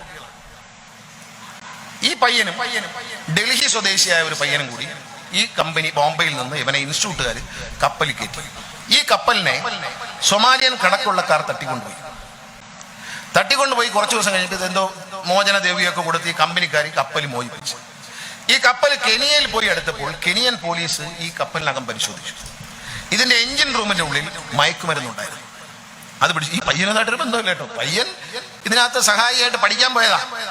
2 പയ്യന്മാരുണ്ട്. യവന്മാർക്ക് ഇതിനകത്ത് ഒരു ഉത്തരവാദിത്തമില്ല. ഈ കപ്പൽ ഓടിക്കുന്ന അവന്മാരും അല്ല. യവന്മാര് പറയുന്ന ജോലിയൊക്കെ പറഞ്ഞ് കേട്ട് കണ്ടോണ്ടിരിക്കുക, കണ്ടുപിടിക്കാൻ കയറിയതാ. യവന്മാരെ അങ്ങ് അറസ്റ്റ് ചെയ്തു. ഈ കപ്പലിലുണ്ടായിരുന്ന എല്ലാവരെയും കെനിയൻ പോലീസ് അറസ്റ്റ് ചെയ്തു. അങ്ങനെ ഇരിക്കുമ്പോ ഈ പയ്യന്റെ അച്ഛൻ കരഞ്ഞുകൊണ്ട് എൻ്റെ അടുത്ത് വന്നു. അപ്പൊ എനിക്ക് സുഷമ സ്വരാജാണ് അന്ന് കേന്ദ്ര വിദേശകാര്യമന്ത്രി. ആ മഹത്വ വനിത നമുക്ക് പരിചയമില്ല. ആ പരിചയമില്ലാത്തതുകൊണ്ട് ഞാൻ അറിഞ്ഞോളൂ, ഞാൻ മഹാനാന്ന് പറഞ്ഞാൽ എനിക്ക് അറിഞ്ഞൂടാ, എനിക്ക് നേരിട്ട് വിളിക്കാനുള്ള പരിചയമില്ല, അങ്ങനൊന്നുമില്ല. അപ്പൊ ഞാൻ എന്ത് ചെയ്തു, നേരെ അന്നത്തെ ഡെപ്യൂട്ടി സ്പീക്കറായിരുന്ന PJ കുര്യൻ സാറിനെ കണ്ടു. അദ്ദേഹം പറഞ്ഞ് ഞാൻ വേണ്ടത് ചെയ്യാന്ന് വെച്ചു. എന്നിട്ട് ഞാൻ ഈ പിതാവിനെയും കൊണ്ട് തിരുവനന്തപുരത്ത് ശശി തരൂരിന്റെ വീട്ടിൽ പോയി. അദ്ദേഹം വിദേശകാര്യ വകുപ്പായിട്ടൊക്കെ ബന്ധമുള്ളതാണ്. അപ്പൊ വിദേശകാര്യ മന്ത്രിയായിരുന്നു. ഞാൻ അദ്ദേഹത്തെ ചെന്ന് കണ്ടു, അദ്ദേഹത്തിന്റെ ഫ്ലാറ്റ്. അദ്ദേഹം അപ്പം തന്നെ ഉടൻ തന്നെ എംബസിയിലേക്ക് വിളിച്ചു. ശ്രീമതി സുഷമ സ്വരാജിനെ വിളിച്ചു, എംബസിയിൽ വിളിച്ചു, എല്ലാം സംസാരിച്ചു. പിറ്റേ ദിവസം ഈ പരാതി പറഞ്ഞ അച്ഛന് എംബസിയിൽ നിന്നും കത്ത് വന്നു. നിങ്ങളുടെ മകന്റെ മോചനത്തിന് വേണ്ടി ഞങ്ങൾ ശ്രമം ആരംഭിച്ചിട്ടുണ്ടെന്ന് കെനിയൻ ഇന്ത്യൻ എംബസി അറിയിച്ചു. അപ്പൊ ഇത് ഇങ്ങനെ ഇരിക്കുന്ന സമയത്താണ് കെനിയയിൽ നിന്നും അവിടുത്തെ മലയാളി അസോസിയേഷന്റെ സെക്രട്ടറി, അദ്ദേഹം രഞ്ജിത്ത് എന്നാണ് പേര്, അദ്ദേഹം എന്നെ വിളിക്കുന്നുണ്ട്, എനിക്ക് മെയിൽ അയക്കുന്നുണ്ട് നിരന്തരമായി. അപ്പൊ അവരവിടെ ഭയങ്കര ശ്രമം നടത്തുക, മലയാളി സംഘടന ഈ പയ്യനെ ഇങ്ങനെ പുറത്തു കൊണ്ടുവരാൻ വേണ്ടി ഭയങ്കരമായ ശ്രമം നടത്തുകയാണ്. അവസാനം അവരാണ് പുറത്ത് കൊണ്ടുവന്നു. ഒരുപാട് കഷ്ടപ്പെട്ടു. അങ്ങനെ ഇരുന്നപ്പോ ഞങ്ങളുടെ നാട്ടിൽ എല്ലാ 6 മാസം കൂടുതലും പാർട്ടി മാറുന്ന ഒരുത്തനുണ്ട്. കുറച്ച് ദിവസം കേരള കോൺഗ്രസിലായിരുന്നു, കേരള കോൺഗ്രസിനുണ്ട്, അത് ഇപ്പൊ കമ്മ്യൂണിസ്റ്റ് പാർട്ടി ചെന്നെന്ന് പറയുന്നിട്ട് അതിനിടയ്ക്ക് BJP-യിലായിരുന്നു. അങ്ങനെ 6 മാസത്തിൽ ഒരിക്കൽ പാർട്ടി മാറും. അപ്പൊ ഇവന്റെ വീടും ഈ പയ്യന്റെ വീടും അടുത്ത. അവിടെ ചെന്ന് ഈ അച്ഛനോട് പറഞ്ഞു കൊടുത്തു, തിരുവനന്തപുരത്ത് ഒരു MP ഉണ്ട്, തിരുവനന്തപുരത്തല്ല ഒരു BJP-യുടെ MP ഉണ്ട്, പ്രധാനമന്ത്രി നേരിട്ടെടുത്തതാ എന്ന് പറഞ്ഞു. അപ്പൊ അയാളെ പരിചയം എന്ന് പറഞ്ഞാൽ ഇയാൾ ചെന്ന് ഒരു അമ്പലത്തിന്റെ മുറ്റത്ത് വെക്കാൻ ഒരു IMAX ലൈറ്റ് വെച്ചു. അത് ഇവിടുത്തെ NDA സ്ഥാനാർത്ഥി കൊടുത്തു അന്ന്, ഒരു IMAX ലൈറ്റ്. അപ്പൊ യമൻ പറഞ്ഞ ഈ അച്ഛനോട് പറഞ്ഞ്, നിങ്ങൾ വാ, അയാളെ കൊണ്ട് കാണിക്കാം, അയാൾ പ്രധാനമന്ത്രിയുടെ അടുത്ത ആളാ, മോനെ പെട്ടെന്ന് കൊണ്ടുതരുമെന്ന് പറഞ്ഞു. ഒരച്ഛനല്ലയോ, ആരെ കാല് വേണം പിടിക്കത്തില്ലയോ കുഞ്ഞിനെ കിട്ടാൻ വേണ്ടി. ഈ മനുഷ്യൻ അവിടെ ചെന്ന് തിരുവനന്തപുരത്ത് ചെന്നപ്പോ ഇദ്ദേഹം കാറിൽ ഇങ്ങനെ ഇറങ്ങി വരാം, രാജാവിനെ പോലെ ഇങ്ങനെ ഇറങ്ങി വരാം. വന്നിട്ട് കാറി കയറി. ഇത് ഈ രംഗം ഇമെയിലായി എനിക്ക് അയച്ചു തന്നത് കെനിയ മലയാളി സമാജത്തിന്റെ സെക്രട്ടറിയാണ്. ഈ അച്ഛനോടും പറയാം, ജീവിച്ചിരിപ്പുണ്ടല്ലോ. അവിടെ ചെന്നു, അദ്ദേഹം ഒരു ഓടി കാറിലേക്ക് ഇങ്ങനെ കയറി അങ്ങോട്ട് ഇരുന്നു. അപ്പൊ എന്താ കാര്യം? അല്ല, എൻ്റെ മകൻ ഇങ്ങനെ കരഞ്ഞുകൊണ്ട് പറഞ്ഞു. എന്ത് പറ്റി? മകൻ കെനിയയിൽ ജയിലിലായിപ്പോയി, കപ്പലിൽ ജോലിയായിരുന്നു. ഉടനെ ചോദിച്ചു, അവൻ പറഞ്ഞു, എന്നെ മോനെ ഇറക്കാൻ സഹായിക്കണം. എന്താണ് ചെയ്തത്? അവിടെ കപ്പലിൽ എന്തോ ഡ്രഗ്സ് പിടിച്ചില്ല, അവനെ കൂടെ. എന്ത് ഡ്രഗ്സോ? I am deadly against drugs, just remember that എന്ന് പറഞ്ഞു ഈ അച്ഛനെ ഓടിച്ചു വിട്ടിട്ട് കാറി കയറിയാൻ പോയി. അയാളൊക്കെ ജനപക്ഷത്ത് നിൽക്കും എന്ന് TV-യിൽ പറഞ്ഞാൽ വിശ്വസിക്കാൻ ആരെങ്കിലും മണ്ടന്മാരെ കൊണ്ട് പറ്റൂ? നമുക്ക് പറ്റൂല. ആ അച്ഛന്റെ കണ്ണുനീര് ഞാൻ കണ്ടതാ. അവസാനം കെനിയയിലെ മലയാളി സംഘടനകൾ ബുദ്ധിമുട്ടി, അവർ കേസ് പറഞ്ഞ് ഈ പയ്യനെ അവിടുന്ന് മോചിപ്പിച്ചു ജയിലിൽ നിന്ന്. ഒരു രോമത്തിന്റെ ഉപകാരം ചെയ്തില്ല, ഒരു പുല്ല് വിലക്ക് ചെയ്തില്ല. Just remember that I am deadly against. അവൻ ഒന്നും ചെയ്തില്ല. ഡ്രഗ്സ് എന്ത് ചെയ്ത്? അവൻ പോയ കപ്പലിന്റെ ഒരു മൂലയ്ക്ക് അവനിരുന്നു. അതിന്റെ അങ്ങേയറ്റത്ത് കണ്ട് ഡ്രഗ്സ് കൊണ്ടുപോയെന്ന് പറഞ്ഞ് ഈ പാവപ്പെട്ടവനെ പിടിച്ച് ജയിലിലിട്ടപ്പോൾ അവന്റെ അച്ഛനോട് പറയാം, ഐ ആം ഡെഡ്. കഞ്ചാവ് ഞെകരി മരുന്നിനെ പറ്റി, ഡ്രഗ്സിനെ കുറിച്ച് എന്നോട് പറയാൻ നിങ്ങൾക്ക് എങ്ങനെ ധൈര്യം വന്നു? എങ്ങനെ എന്റെ മുന്നിൽ വരാൻ കഴിഞ്ഞു? Just remember that. ഞാൻ ഇപ്പൊ പറയുന്നു, ഞാൻ ജനപക്ഷത്താണ്. വോട്ട് കിട്ടാൻ പല പക്ഷവും ഉണ്ട്. വോട്ട് കിട്ടാനുള്ള പക്ഷക്കാരെ നമ്മൾ സൂക്ഷിക്കണം എന്ന് എനിക്ക് ഈ നാട്ടുകാരോട് പറയാം. തട്ടിപ്പാണിതല്ല, വെറും തട്ടിപ്പാണ്. ചാരിറ്റി എന്നൊക്കെ പറയുന്ന വെറും തട്ടിപ്പാണ്. അതിൻ്റെ അപ്പുറമുള്ള കഥകളെ കുറിച്ച് ഞാൻ പറയുന്നില്ല. വളരെ മോശമാണ്. പറഞ്ഞാൽ നമ്മുടെ തൊലി പൊളിയുന്ന നാണം കെട്ട കാര്യങ്ങളാണ് നമ്മൾ കേൾക്കേണ്ടത്. അത് ഒരു വ്യക്തിയെ പറ്റി അങ്ങനെ പറയുന്നതിൽ എനിക്ക് താല്പര്യമില്ല. അറിഞ്ഞുകൂടാത്തോണ്ടല്ല, പറയാൻ അറിഞ്ഞുകൂടാത്തോണ്ട്. നല്ല ഭാഷയുണ്ട്, എങ്ങും കൊള്ളാതെ പറഞ്ഞു ഫലിപ്പിക്കാൻ എനിക്കറിയാം. പക്ഷേ ജനങ്ങളെ പറ്റിക്കരുത് എന്ന് മാത്രമേ വേണം. ആ ശ്രമം നിങ്ങൾ പരാജയപ്പെടുത്തണം. കേരളത്തിൽ മത്സരം നടക്കുന്ന, ഇവിടെ നമ്മുടെ ഏരിയ സെക്രട്ടറി പറഞ്ഞ പോലെ മത്സരം നടക്കുന്നത് LDF-ഉം UDF-ഉം തമ്മിലാണ്, അല്ല BJP-യുമായിട്ടും NDA-ആയിട്ടും അല്ല. നമ്മൾ TV കണ്ടാൽ അറിയാം. ഇന്ത്യൻ പ്രധാനമന്ത്രി ബഹുമാനായ നരേന്ദ്രമോദി അദ്ദേഹം പറയുന്നു, മോഡിയുടെ ഗ്യാരണ്ടി. എൻ്റെ സുഹൃത്തുക്കളെ, ഇന്ന് രാത്രി ഉറങ്ങിയാൽ എണീക്കുമോ, നാളെ രാവിലെ എണീക്കുമോ എന്ന് നമുക്ക് ആരും ഉറപ്പില്ലാത്ത കാലത്ത് എങ്ങനെയാണ് ഒരാൾ ഗ്യാരണ്ടി തരുന്നത്? ഇന്ന് നമ്മൾ കിടന്നുറങ്ങിയാലേ നാളെ രാവിലെ ഉണർന്നെന്ന് പറയാനൊക്കെ. ആ മനുഷ്യൻ എങ്ങനെ ഗ്യാരണ്ടി തരുമെന്നാണ് പറഞ്ഞത്? ഒരു വ്യക്തിയിലേക്ക് ഒതുങ്ങുകയാണ് മോഡിയുടെ ഗ്യാരണ്ടി എന്ന് പറഞ്ഞാൽ. ഒരു വ്യക്തിയിലേക്ക്, ഇന്ത്യ എന്ന മഹാരാജ്യം ഒരു വ്യക്തിയിലെ ജനാധിപത്യ രാജ്യം, ലോകത്തെ ഏറ്റവും വലിയ 150 കോടി ജനങ്ങൾ വസിക്കുന്ന, ഏതാണ്ട് 130 കോടി ജനങ്ങൾ കോട്ടവകാശമുള്ള ഇന്ത്യ എന്ന മഹാരാജ്യം ഒരു വ്യക്തിയെ കേന്ദ്രീകരിച്ച് അങ്ങോട്ട് പോവുകയാണ്. പിന്നെ ഈ RSS-കാരും BJP-കാരും മനസ്സിലാക്കണം. ദേവിയത എൻ്റെ സുഹൃത്തുക്കളെ, ഈ പാലക്കാട് ജില്ലയിലും തൃശ്ശൂർ ജില്ലയിലൊക്കെ നിഷ്കളങ്കരായ നമ്മുടെ സഹോദരിമാരെയും അമ്മമാരെയും കുഞ്ഞുങ്ങളെയും അടിമത്വത്തിലേക്ക് തള്ളരുത്. ഞാൻ കണ്ട ഒരു ദൃശ്യം എനിക്കുള്ള വേദന തോന്നി. ഒരു കാർ വന്നിരിക്കുന്നു, അതിലൊരു സൂപ്പർ സ്റ്റാർ ഇരിക്കുന്നു. അദ്ദേഹത്തിന്റെ കാറിന്റെ ഡോർ ഇങ്ങനെ തുറക്കുക. അദ്ദേഹത്തിന്റെ 2 കാലും പുറത്തോട്ട് വെച്ചിട്ടുണ്ട്. ഈ കാല് നോട്ടെടുത്ത് കൊടുക്കുന്നു. സഹോദരിമാര് വന്ന് കാലിത്, എൻ്റെ പൊന്ന് സഹോദരിമാരെ, അഭിമാനമുള്ളവരുടെ ഹിന്ദുവായി ജനിച്ചു എന്ന് പറഞ്ഞ് കണ്ടവന്റെ കാലി പിടിക്കേണ്ട ഗതികേടുണ്ടോ? നാണമില്ലാത്ത BJP-ക്കാരും പറയുന്നത് കേട്ടുകൊണ്ട് കണ്ടവന്റെയൊക്കെ കാല്, അർഹതയുള്ളവന്റെ കാലിപ്പിടി. പണ്ട് ശ്രീ കെ കരുണാകരനോടൊപ്പം ഞാൻ അനേക വർഷം പറഞ്ഞു, എന്നെ രാഷ്ട്രീയത്തിൽ കൊണ്ടുവരാൻ അദ്ദേഹമാണ് മുൻകൈ എടുത്തത്. ഒരിക്കൽ ഞാൻ അദ്ദേഹത്തിൻ്റെ അടുത്തിരിക്കുമ്പോൾ അദ്ദേഹത്തിന്റെ കാലിലൊരാൾ തൊട്ടതുള്ളൂ. അപ്പൊ പറഞ്ഞു, ഗുരുവായൂരപ്പൻ കുഞ്ഞിനെ അനുഗ്രഹിക്കട്ടെ എന്ന് പറഞ്ഞു കേട്ടോ.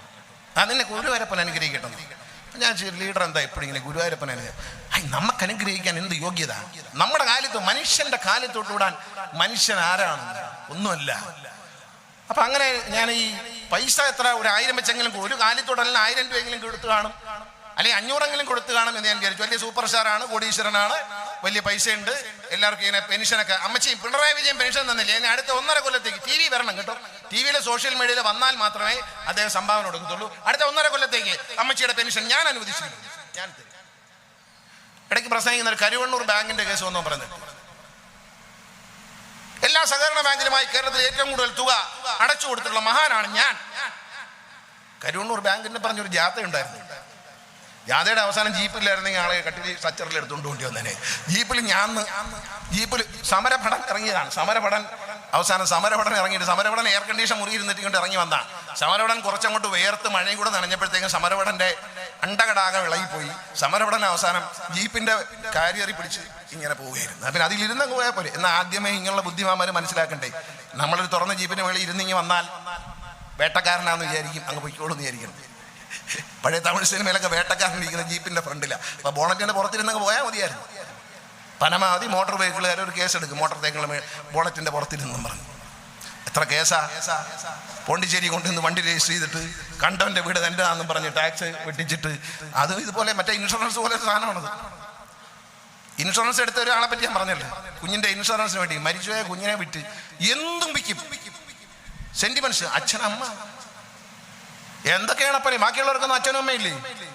അമ്മയോട് സ്നേഹമുള്ള ആളാണോ ഒരു രാജാവിനെ പോലെ? എന്നിട്ട് ഞാൻ പറഞ്ഞു വന്ന കാര്യം പറയട്ടെ, ഞാനത് കഴിഞ്ഞ് TN പ്രതാപനെ കണ്ടോ ചോദിച്ചു. പ്രതാപ നല്ല പൈസ 100-500 രൂപ വെച്ച് കൊടുത്താണുമല്ലോ എന്ന്. പ്രതാപൻ പറഞ്ഞു, ഗണേഷ് കുമാർ അങ്ങനല്ല, ഡൽഹിയിലെ ഒരു ബാങ്കിൽ നിന്ന് 10,000 രൂപയ്ക്ക് 1 രൂപ തൊട്ട് മാറിയത്. 1 രൂപ നോട്ട്. ഈ 1 രൂപ നോട്ട് ഇപ്പോൾ കിട്ടത്തില്ല, തുട്ടേ കിട്ടത്തുള്ളൂ. ഈ നോട്ട് എവിടെയും കിട്ടത്തില്ല. അങ്ങനെ 1 രൂപ നോട്ട് മാറി 10,000 രൂപയ്ക്ക്. അപ്പൊ വിമാനത്തിൽ ഒരു 1 ലക്ഷം രൂപ കൂടുതലൊന്നും പെട്ടി വെച്ച് കൊണ്ടുവരാത്തില്ല. 10,000 രൂപയ്ക്ക് പുള്ളി അവിടെ ഒരു ബാങ്ക് മാനേജറെ വിളിച്ചു പറഞ്ഞ് റിസർവ് ബാങ്കിനും കണ്ട് MPയുടെ സ്വാധീനം ഉപയോഗിച്ച്. അന്ന് MPയാ, 6 കൊല്ലം MP ആയിരുന്നു.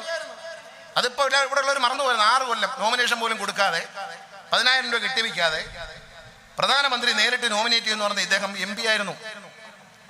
ഇദ്ദേഹം 1 രൂപ. ഞാൻ നാണം കെട്ടി. RSSകാരും BJP-ക്കാർ ഇത്രയും നമ്മുടെ സ്ത്രീത്വത്തെ, നമ്മുടെ അമ്മമാരെ, നമ്മുടെ കുഞ്ഞുങ്ങളെ ഒരു കാറിൽ രാജാവ് ഇരിക്കുകയാണ്, കാല് വെളിയിലോട്ട് വെച്ചിട്ടുണ്ട്.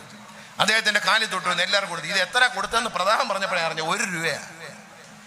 1 രൂപയ്ക്ക് നമ്മുടെ നാട്ടിലെ അമ്മമാരെയും പെങ്ങന്മാരെയും ഈ ആളുകളെ കാലയെ പിടിപ്പിക്കുന്ന ഏത് ഭാരത സംസ്കാരം? എനിക്ക് മനസ്സിലായില്ല. ഭാരത സംസ്കാരമാണെന്നാണ്. ഭാരത സംസ്കാരം ഇതാണ്. വിഷുവിന്റെ അന്ന് 1 രൂപയും കൊടുത്തേച്ച് രാജാവ് വണ്ടിയിരുന്ന് കാല് പുറത്തോട്ട് വെച്ചിരിക്കുന്നത്. അതിൽ നിന്ന് ക്യൂ ആയിട്ട് നിന്നിട്ടാണ് തൊട്ട് വീഴുന്നത്. എൻ്റെ സഹോദരിമാരെ, അമ്മമാരെ, കുഞ്ഞുങ്ങളെ, എനിക്ക് വളരെ ദുഃഖമുണ്ട് കേട്ടോ. പറയുന്നുണ്ടെന്ന് തോന്നരുത്. ഞാൻ പറഞ്ഞല്ലോ, കെ കരുണാകരന്റെ കാലിൽ തൊട്ട് വീഴുമ്പോൾ അദ്ദേഹം പറയും ഗുരുവായൂരപ്പൻ അനുഗ്രഹിക്കട്ടെ എന്ന് പറയും. അപ്പൊ ഞാൻ ചോദിച്ചാൽ പറഞ്ഞാൽ നമുക്ക് അനുഗ്രഹം ചൊരിയുക ആൾക്കാർക്ക്. അപ്പൊ കാണാം അമ്മയോടും അച്ഛനോടും, എല്ലാ അമ്മമാരും അച്ഛന്മാരും എൻ്റെ അമ്മയെ പോലെയാണ്.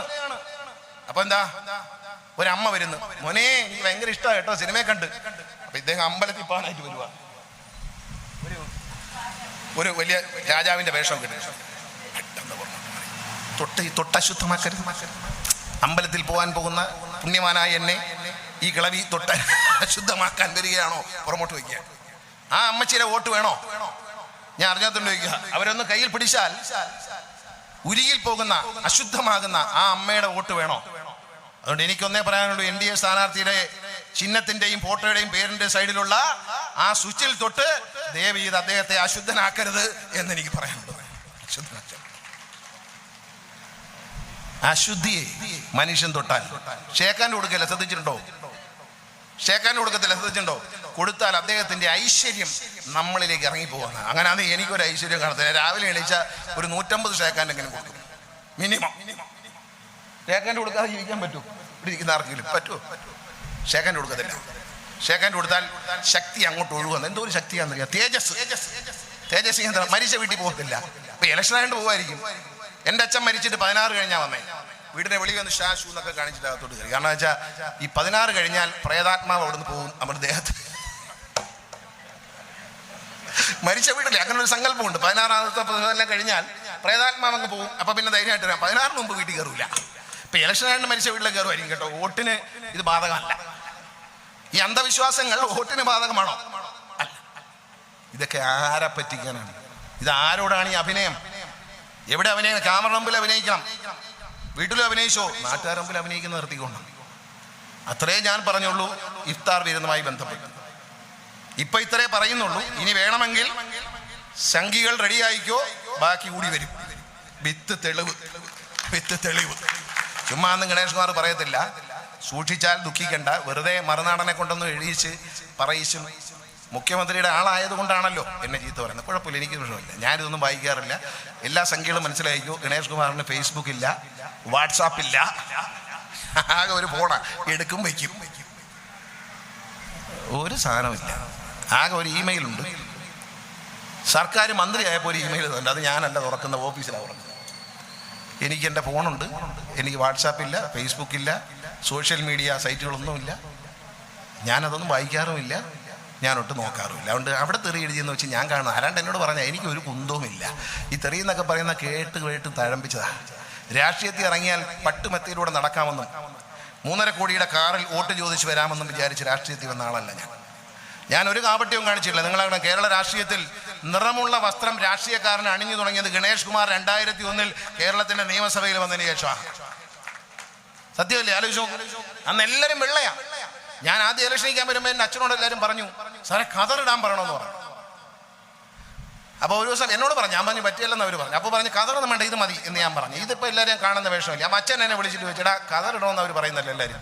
ഞാൻ പറഞ്ഞു, അച്ഛാ എന്നെ നീ എന്നൊരു കാര്യം കതറിടാൻ വയ്യെങ്കിൽ വെള്ളയെങ്കിലും ആക്കാൻ പറയുന്നവർ. ഞാൻ പറഞ്ഞ അച്ഛാ എന്നെ എല്ലാവരും കണ്ടിട്ടുള്ളത് കളറുള്ള ഉടുപ്പും പാൻറ്റും ജീൻസും ഒക്കെ ഇട്ട് നടക്കുന്ന ആളായിട്ടാണ് കണ്ടിട്ടുള്ളത്. ഞാൻ ഈ തെരഞ്ഞെടുപ്പിന് വേണ്ടി ഒരു വെള്ള ഉടുപ്പൊക്കെ ഇട്ട് ഒരു കള്ളന്റെ വേഷം കിട്ടിയാൽ ഒരു കള്ളൻ വരുന്നു എന്ന് ആളുകൾ പറയും. അതുകൊണ്ട് അത് വേണ്ട, ജയിച്ചാലും തോറ്റാലും ഈ കളർ ഉടുപ്പ് മതി എന്ന് പറഞ്ഞു. ആ കളർ ഉടുപ്പ് ഇന്ന് കേരള ഈ സ്റ്റേജിലേക്ക് നോക്കും, എല്ലാവരും കളർ ഉടുപ്പാണ്. രാഷ്ട്രീയക്കാരവരെല്ലാം മിക്കവാറും എല്ലാവരും കളർ ഉടുപ്പാണ്. നിയമസഭയിലോട്ട് നോക്കിയാൽ നല്ല വർണ്ണ ശവളമാണ്. പഞ്ചായത്ത് മെമ്പർമാർ, വനിതാ മെമ്പർമാരൊക്കെ വരും പറയും, ഞാൻ പറയും നല്ല സാരി ഉടുക്കണം, നല്ല ബ്ലൗസ് ഇടണം, നല്ല വൃത്തിയായിട്ട് മുടിയൊക്കെ ഒരുക്കി വെച്ച് അടിപൊളിയായിട്ട് നടക്കണമെന്ന് ഞാൻ പുരുഷന്മാരോടും പറയും, സ്ത്രീകളോടും പറയും. കാരണം വെച്ചാൽ വൃത്തിയോടെ കാണാം. പഞ്ചായത്ത് മെമ്പർ പഴയ പോലെ കീറിയ ഉടുപ്പൊക്കെ ഇട്ടുണ്ടെന്ന് അവന് വേലി കുളിച്ചിട്ട് വന്നൂടെ എന്ന് ചോദിക്കുന്ന ആൾക്കാർ. കാലം മാറിയിരിക്കുന്നു. പണ്ടൊക്കെ കോൺഗ്രസിന്റെ നേതാക്കന്മാർ ആണി അടിച്ചു വയ്ക്കും. പുതിയ കതറുടുപ്പ് ഇട്ട് കഴിഞ്ഞാൽ നേരെ മതിലിലോട്ട് ചാരി ചെയ്തിട്ട് ഒരു കിറക്കം. എന്നിട്ട് ആളുകൾ അയ്യോ പാവം നേതാവ് കീറിയ ഉടുപ്പൊക്കെ ഇട്ട് പോകുന്നു. ഇത് രാവിലെ അവൻ മനഃപൂർവ്വം ആണി അടിച്ചേച്ച് കീറിയാന്നുള്ള കാര്യം നമുക്കല്ലേ അറിയാവും. അവന് മാത്രമല്ലേ അറിയാം, വീട്ടിലുള്ളവർക്ക് അറിയാം. ഇതാണ് കോൺഗ്രസിന്റെ രാഷ്ട്രീയം. ഇവിടെ ഒരാൾ മത്സരിക്കുന്നു കോൺഗ്രസ് സ്ഥാനാർത്ഥിയായിട്ട്. എന്തിനാന്ന് മനസ്സിലായില്ല. ഈ പുള്ളി പണ്ടൊന്ന് പരീക്ഷിച്ചിട്ട് പോയതില്ല. ഇവിടെ ഈ പുള്ളി തിരുവനന്തപുരത്ത് നിന്ന് MLA ആയി. കോൺഗ്രസിനെ രക്ഷിക്കുക എൻ്റെ ചുമതലയാണ്. ഇന്റർനാഷണൽ കോൺഗ്രസിന്റെ KPCയുടെ ഏത് തീരുമാനവും ഹൈക്കമാൻഡ് ഏത് തീരുമാനം ഞാൻ സ്വീകരിക്കുന്നവരാണ്. ഇയാളല്ലയോ DIC ഉണ്ടാക്കിയേ. കോൺഗ്രസ് വളർത്തി DIC ഉണ്ടാക്കി. ആ DIC ഉണ്ടാക്കിയിട്ട് ഇദ്ദേഹം NCPയിൽ പോയി. DIC ഉണ്ടാക്കിയപ്പോൾ തന്നെ പാർട്ടി ഓഫീസ് ഉണ്ടാക്കാൻ വേണ്ടി കോടികൾ പിരിച്ച് അന്ന് DICയിൽ പോയ ഒരു നേതാവാണ് അന്തരിച്ച TM ജേക്കബ് സാർ. അദ്ദേഹം പിന്നീട് കേരള കോൺഗ്രസ് ജേക്കബ് ഗ്രൂപ്പ് ഉണ്ടാക്കി തിരിച്ചു വന്നു. അദ്ദേഹം എന്നോട് പറഞ്ഞിട്ടുണ്ട്, അദ്ദേഹം കൂടെ ചേർന്ന് പിരിച്ച പൈസയ്ക്ക് തിരുവനന്തപുരം വികാസ് ഭവന്റെ മുമ്പിൽ കെട്ടിടം വെച്ചിട്ടുണ്ട്. അതിന്റെ വാടക ആരാ വാങ്ങിക്കുന്നത്? അന്ന് ശരത് പവാറിനെ NCPയിൽ പോയി ചേർന്നിട്ട് ശരത് പവാറിനെ സ്വാധീനിച്ച് ഒരു ചാനലിന് വേണ്ടി ലൈസൻസ് വാങ്ങിച്ചെടുത്തു. ആ ലൈസൻസ് അല്ലേ ശ്രീ ഗോകുലം ഗോപാലിന് മറിച്ചു കൊടുത്ത് ഫ്ലവേഴ്സ് ചാനലായി മാറിയത്. അതിന്റെ ബാക്കി പൈസ എന്ത് ചെയ്യും? ഇതാണോ രാഷ്ട്രീയം? തിരുവനന്തപുരത്ത് റെഡി, അവിടെ നിന്ന് വട്ടിയൂർക്കാവിന് ജയിച്ചു. അപ്പൊ വടകരയ്ക്ക് വിളിക്കുന്നു പറഞ്ഞു, KPC പറഞ്ഞാൽ ഞാൻ എവിടെയും പോകുന്നു പറഞ്ഞ് അവിടെ പോയി. ആരാ? ഈ കോൺഗ്രസിനെ പിളർത്തി NCPയിൽ പോയി DIC ഉണ്ടാക്കി NCP പോയി കറങ്ങി തിരിഞ്ഞ് കാല് പിടിച്ച് കൈ പിടിച്ച് അകത്ത് കയറിയിട്ട് ഇപ്പം രാജാവിനെക്കാരും വലിയ രാജഭക്തിയാണ്. അവിടെ ചെന്ന് ജയിച്ചു. അത് കഴിഞ്ഞ് നേരെ തിരുവനന്തപുരത്ത് നേമത്തോടെ ഇലക്ഷൻ ഉണ്ട്. വിട്ടോ അങ്ങോട്ട് റെഡി. അത് കഴിഞ്ഞ് ഇപ്പൊ വടകരയ്ക്ക് ചെന്നു. അവിടെ നിന്ന് തോറ്റ് വടകരയ്ക്ക് എന്ന് പറഞ്ഞു. എന്നാ തൃശ്ശൂർ പോയി. റെഡി. കോൺഗ്രസിലെ ചില ആൾക്കാർക്ക് ഒരു സ്വഭാവമുണ്ട് കേട്ടോ. ഈ ഇലക്ഷനിൽ നിന്ന് ജയിക്കുക എന്നുള്ളതല്ല അവരുടെ ഉദ്ദേശം. ഇതിനകത്തൊരു കച്ചവടം. ഇവരൊക്കെ നന്നായി നല്ല പുസ്തകത്തിൽ ഒരു ബുക്ക് കാണും, ഒരു ഡയറി. ആ ഡയറിക്കകത്ത് ഇന്ത്യ മഹാരാജ്യത്ത് സംഭാവന കൊടുക്കുന്ന എല്ലാ പണക്കാരുടെയും പേരും ഫോൺ നമ്പറും കാണും. ഇത് കളഞ്ഞു കിട്ടി ഒരല്പം തൊലിക്കട്ടികളുണ്ടെങ്കിൽ ആർക്കും കോടീശ്വരനാവാം. നമ്മൾ പറയില്ലേ അമിതാഭ് ബച്ചന്റെ പരിപാടി, കോൻ ബനേഗ കോർബതി എന്ന് പറഞ്ഞാൽ ഈ ഡയറി കിട്ടിയാൽ മതി. ഈ ഡയറി തുറക്കുക, ഒരു നാണമില്ലാതെ വിളിച്ച് ചോദിക്കുക, സംഭാവനകൾ വാങ്ങിക്കുക. തെരഞ്ഞെടുപ്പ് കഴിയുമ്പോൾ ഒരു 5-6 കോടി രൂപ 7 കോടി രൂപ ബാങ്കിൽ കാണും. NDAയുടെ സ്ഥാനാർത്ഥികളുടെയും പരിപാടി ഇതൊക്കെ തന്നെ. മുഴുവൻ പൈസയും ഡൽഹിയിൽ നിന്ന് നിലവാക്കും. ഇവിടെ കിട്ടുന്നതെല്ലാം നമ്മളെ കല്യാൺ ജ്വല്ലറിയിലെ സ്വാമിയൊക്കെ കൊണ്ടുവന്ന് സംഭാവന കൊടുക്കാം, പ്രധാനമന്ത്രിയുടെ അടുത്ത ആളല്ലേ. ഇതെല്ലാം കൂടെ വെച്ചിട്ടാണ് അമ്മച്ചിക്ക് 1.5 കൊല്ലത്തെ പെൻഷൻ ഞാൻ തന്നിരിക്കുന്നത്. കരുവണ്ണൂർ ബാങ്കിൽ നിന്ന് ലോൺ എടുത്തവരുടെ 2 ലക്ഷം രൂപ ഞാൻ അടച്ചു കൊടുത്തില്ല. എന്നാ എല്ലാവരും അടച്ചു കൊടുക്കും. ബഹുമാനപ്പെട്ട മുഖ്യമന്ത്രി പറഞ്ഞു, കരുവണ്ണൂർ ബാങ്കിൽ പണം നിക്ഷേപിച്ചിട്ടുണ്ടെങ്കിൽ അത് തിരിച്ചു കൊടുക്കാൻ കേരളത്തിലെ ഗവൺമെന്റ് പ്രതിജ്ഞാബദ്ധമാണ്. കേരളത്തിലെ സഹകരണ നിയമത്തിന്റെ അടിസ്ഥാനത്തിൽ രൂപീകരിക്കപ്പെട്ട സഹകരണ സ്ഥാപനത്തിൽ എന്തെങ്കിലും പാളിച്ച ഭരണകർത്താക്കളുടെ ഭാഗത്ത് ഉണ്ടായിട്ടുണ്ടെങ്കിൽ സഹകരണ സംഘം രജിസ്റ്റർ ചെയ്യുന്നതും സഹകരണ വകുപ്പിന്റെ കീഴിൽ കേരള സർക്കാരിന്റെ ഗ്യാരണ്ടിയോടെയാണ്. ആ ധൈര്യത്തിലാണല്ലോ ആളുകൾ പൈസ ഇടുന്നത്. ഇവിടെ NDA ഇറങ്ങി കരുവണ്ണൂർ ബാങ്ക് എന്ന് പറഞ്ഞ നാട് മുഴുവൻ, പ്രധാനമന്ത്രി പോലും ഒരു ലജ്ജയുമില്ലാതെ പറയുന്നു. സുഹൃത്തുക്കളെ മനസ്സിലാക്കണം, ഈ വർഷത്തെ സഹകരണ മേഖലയെ തകർക്കാനുള്ള നിങ്ങളുടെ ശ്രമം പരാജയപ്പെട്ടു. ഈ വർഷത്തെ സഹകരണ ഡെപ്പോസിറ്റ് സമാഹരണം അതിനുവേണ്ടി ശ്രമിച്ചപ്പോൾ ടാർഗറ്റ് ചെയ്തത് 17 കോടി, വന്നു ചേർന്നത് 26,000 കോടി. ഇപ്പൊ സഹകരണ മേഖല തകർന്നോ? കേരളത്തിലെ സഹകരണ മേഖലയിൽ കേരളത്തിലെ ജനങ്ങൾക്ക് വിശ്വാസമില്ലാത്തതുണ്ടോ? 17 കോടി പിരിക്കണം, 17,000 കോടി പിരിക്കണം എന്ന് പറഞ്ഞു. വന്നു ചേർന്നത് 26,500 കോടി രൂപയാണ്. പണി നടന്നില്ല എന്ന് മനസ്സിലായല്ലോ. ഈ സഹകരണ മേഖലയെ തടക്കാനുള്ള പടി ആദ്യം നോട്ട് നിരോധനം, അതിലൂടെ സഹകരണ മേഖലയെ തകർക്കുക. കേരളത്തിലെ സഹകരണ മേഖല ഇടതുപക്ഷത്തോടൊപ്പം നിൽക്കുന്നു. കൂടുതലും UDFന്റെ കൂടെയും ഉണ്ട്. കർഷകന്റെ ആശ്രയമാണ്. മലയാളിയുടെ കേരളീയന്റെ നടുവൊടിക്കുക എന്നുള്ളതാണ് മോഡി സർക്കാരിന്റെ എക്കാലത്തെയും ഉദ്ദേശം. അതിനുവേണ്ടിയാണ് കേരള ഗവൺമെന്റിന് നൽകേണ്ട, കേരളത്തിലെ ഗവൺമെന്റിനല്ല, കേരളത്തിലെ ജനങ്ങൾക്ക് ലഭിക്കേണ്ട അവകാശപ്പെട്ട, കേരളത്തിലെ ഗവൺമെന്റിനല്ല ജനങ്ങൾക്ക് അവകാശപ്പെട്ട കേന്ദ്ര വിഹിതം തടഞ്ഞു വെച്ചത് കേരളത്തിലെ ജനങ്ങളെ വീർപ്പുണ്ടിക്കുകയാണ്. അല്ലാതെ കേരളത്തിന്റെ മുഖ്യമന്ത്രിയായ സഖാവും പിണറായി വിജയനെയോ അദ്ദേഹത്തിനോടുള്ള മന്ത്രിമാരെയോ MLA-മാരെയോ ഒന്നും ഞെരിക്കാൻ വേണ്ടിയല്ല, സർക്കാർ ഉദ്യോഗസ്ഥന്മാരെ ഞെരിക്കാൻ വേണ്ടിയല്ല. പാവപ്പെട്ട കേരളത്തിലെ ജനങ്ങൾക്ക് ക്ഷേമ പെൻഷനും കുട്ടികൾക്ക് ഉച്ചഭക്ഷണവും നെല്ല് കർഷകന് അവന്റെ ആശ്വാസധനവും എല്ലാം കൊടുക്കുന്നത് തടഞ്ഞു വെച്ചത് ഈ NDA എന്ന് പറഞ്ഞ രാഷ്ട്രീയ പ്രസ്ഥാനം. അവർക്ക് വോട്ട് ചെയ്തില്ല, അവരുടെ സ്ഥാനാർത്ഥിയെ ജയിപ്പിക്കുന്നില്ല എന്നൊരു ഒറ്റ കാരണം കൊണ്ട്. കാരണം എന്താണെന്ന് ഞാൻ പറഞ്ഞു. നമ്മുടെ ഉള്ളിൽ ഉറങ്ങുന്ന, നമ്മൾ പഠിച്ചൊരു പാഠമുണ്ട്, മതേതരത്വത്തിന്റെ പാഠം. ജാതി ഭേദങ്ങളെ പറ്റി ചിന്തിച്ചുള്ള മതദ്വേഷങ്ങളില്ലാത്ത മനുഷ്യൻ, അതാണ് കേരളം. ആ മണ്ണാണിത്, ആ ഭൂമിയാണിത്. ഇവിടെ ജാതി പറഞ്ഞ് വോട്ട് പിടിക്കാൻ പറ്റാത്തത് കൊണ്ട് ഭയപ്പെടുത്തിയും പേടിപ്പിച്ചും കഴുത്ത് ഞെരിക്കുകയാണ്. ക്ഷേമ പെൻഷൻ സർക്കാരിന്റെ കഴുത്തി പിടിക്കാന്ന് പറഞ്ഞാൽ ജനങ്ങളെ കഴുത്തി പിടിക്കാൻ. ആ കഴുത്തിൽ പിടിക്കുമ്പോൾ NDA-ക്കാർ മനസ്സിലാക്കണം, കേന്ദ്ര ഗവൺമെന്റ് മനസ്സിലാക്കണം, ഇന്ത്യയുടെ പ്രധാനമന്ത്രിയായിരിക്കുന്ന മഹത് വ്യക്തി മനസ്സിലാക്കണം, കേരളത്തിലെ ജനങ്ങൾ പട്ടിണി കിടന്നാലും മണ്ണ് വാരി തിന്നാലും കണ്ടവന്റെ മുമ്പിൽ തല കുനിക്കില്ല, തോറ്റ് പിന്മാറില്ല എന്ന് മനസ്സിലാക്കണം. അതാണ് മലയാളി. ആ മലയാളി ഇത് ബീഹാറിൽ ചെന്ന് പാവങ്ങളെ പേടിപ്പിക്കാം, ഗുജറാത്തിൽ ചെന്ന് മതന്യൂനപക്ഷങ്ങളെ പേടിപ്പിക്കാം, രാജസ്ഥാനിൽ ചെന്ന് ന്യൂനപക്ഷങ്ങളിൽപ്പെട്ടവരെ പേടിപ്പിക്കാം, പള്ളികൾ അടിച്ചു തകർക്കാം, മണിപ്പൂരിൽ പോയി ആളുകളുമായി ഏറ്റുമുട്ടി പരസ്പരം കലയിപ്പിച്ച് മനുഷ്യൻ, കുഞ്ഞുങ്ങളും സ്ത്രീകളും കൊച്ചു കുഞ്ഞുങ്ങളും അമ്മമാരും അമ്മൂമ്മമാരും വരെ പരസ്പരം കലഹിച്ച് വെട്ടിമരിക്കുന്ന കാഴ്ച കണ്ടിട്ട് നിശബ്ദരായി മിണ്ടാതിരിക്കുന്ന ഒരു പ്രധാനമന്ത്രി ഇനിയും ഇന്ത്യക്ക് വേണമോ എന്ന് കേരളത്തിലുള്ള ജനങ്ങൾ ചിന്തിക്കണം. മണിപ്പൂരിൽ അടിക്കല്ലേ, മനുഷ്യനെ കൊല്ലുകയാണ് ജാതിയുടെ പേരിൽ. ഗുജറാത്തിൽ ഇത് തന്നെയല്ലേ, അന്നത്തെ മുഖ്യമന്ത്രി കണ്ടില്ല എന്നടിച്ചു. ജാതിയുടെ പേരിൽ ഗർഭപാത്രത്തിൽ പെടുന്ന കുഞ്ഞിനെ വരെ ശൂലം കൊണ്ട് കുത്തി പുറത്തെടുത്തപ്പോൾ കണ്ടില്ല എന്ന് നടിച്ചു. അത് ഇന്ത്യ എന്ന മഹാരാജ്യത്തിലെ ജനാധിപത്യ വിശ്വാസികൾക്ക് ലജ്ജാകരമായ സംഭവമാണ്. മണിപ്പൂരിൽ നടന്നുകൊണ്ടിരിക്കുന്നത് ഇന്ത്യയിലെ ഓരോ പൗരനും ലജ്ജിക്കേണ്ട കാര്യമാണ്.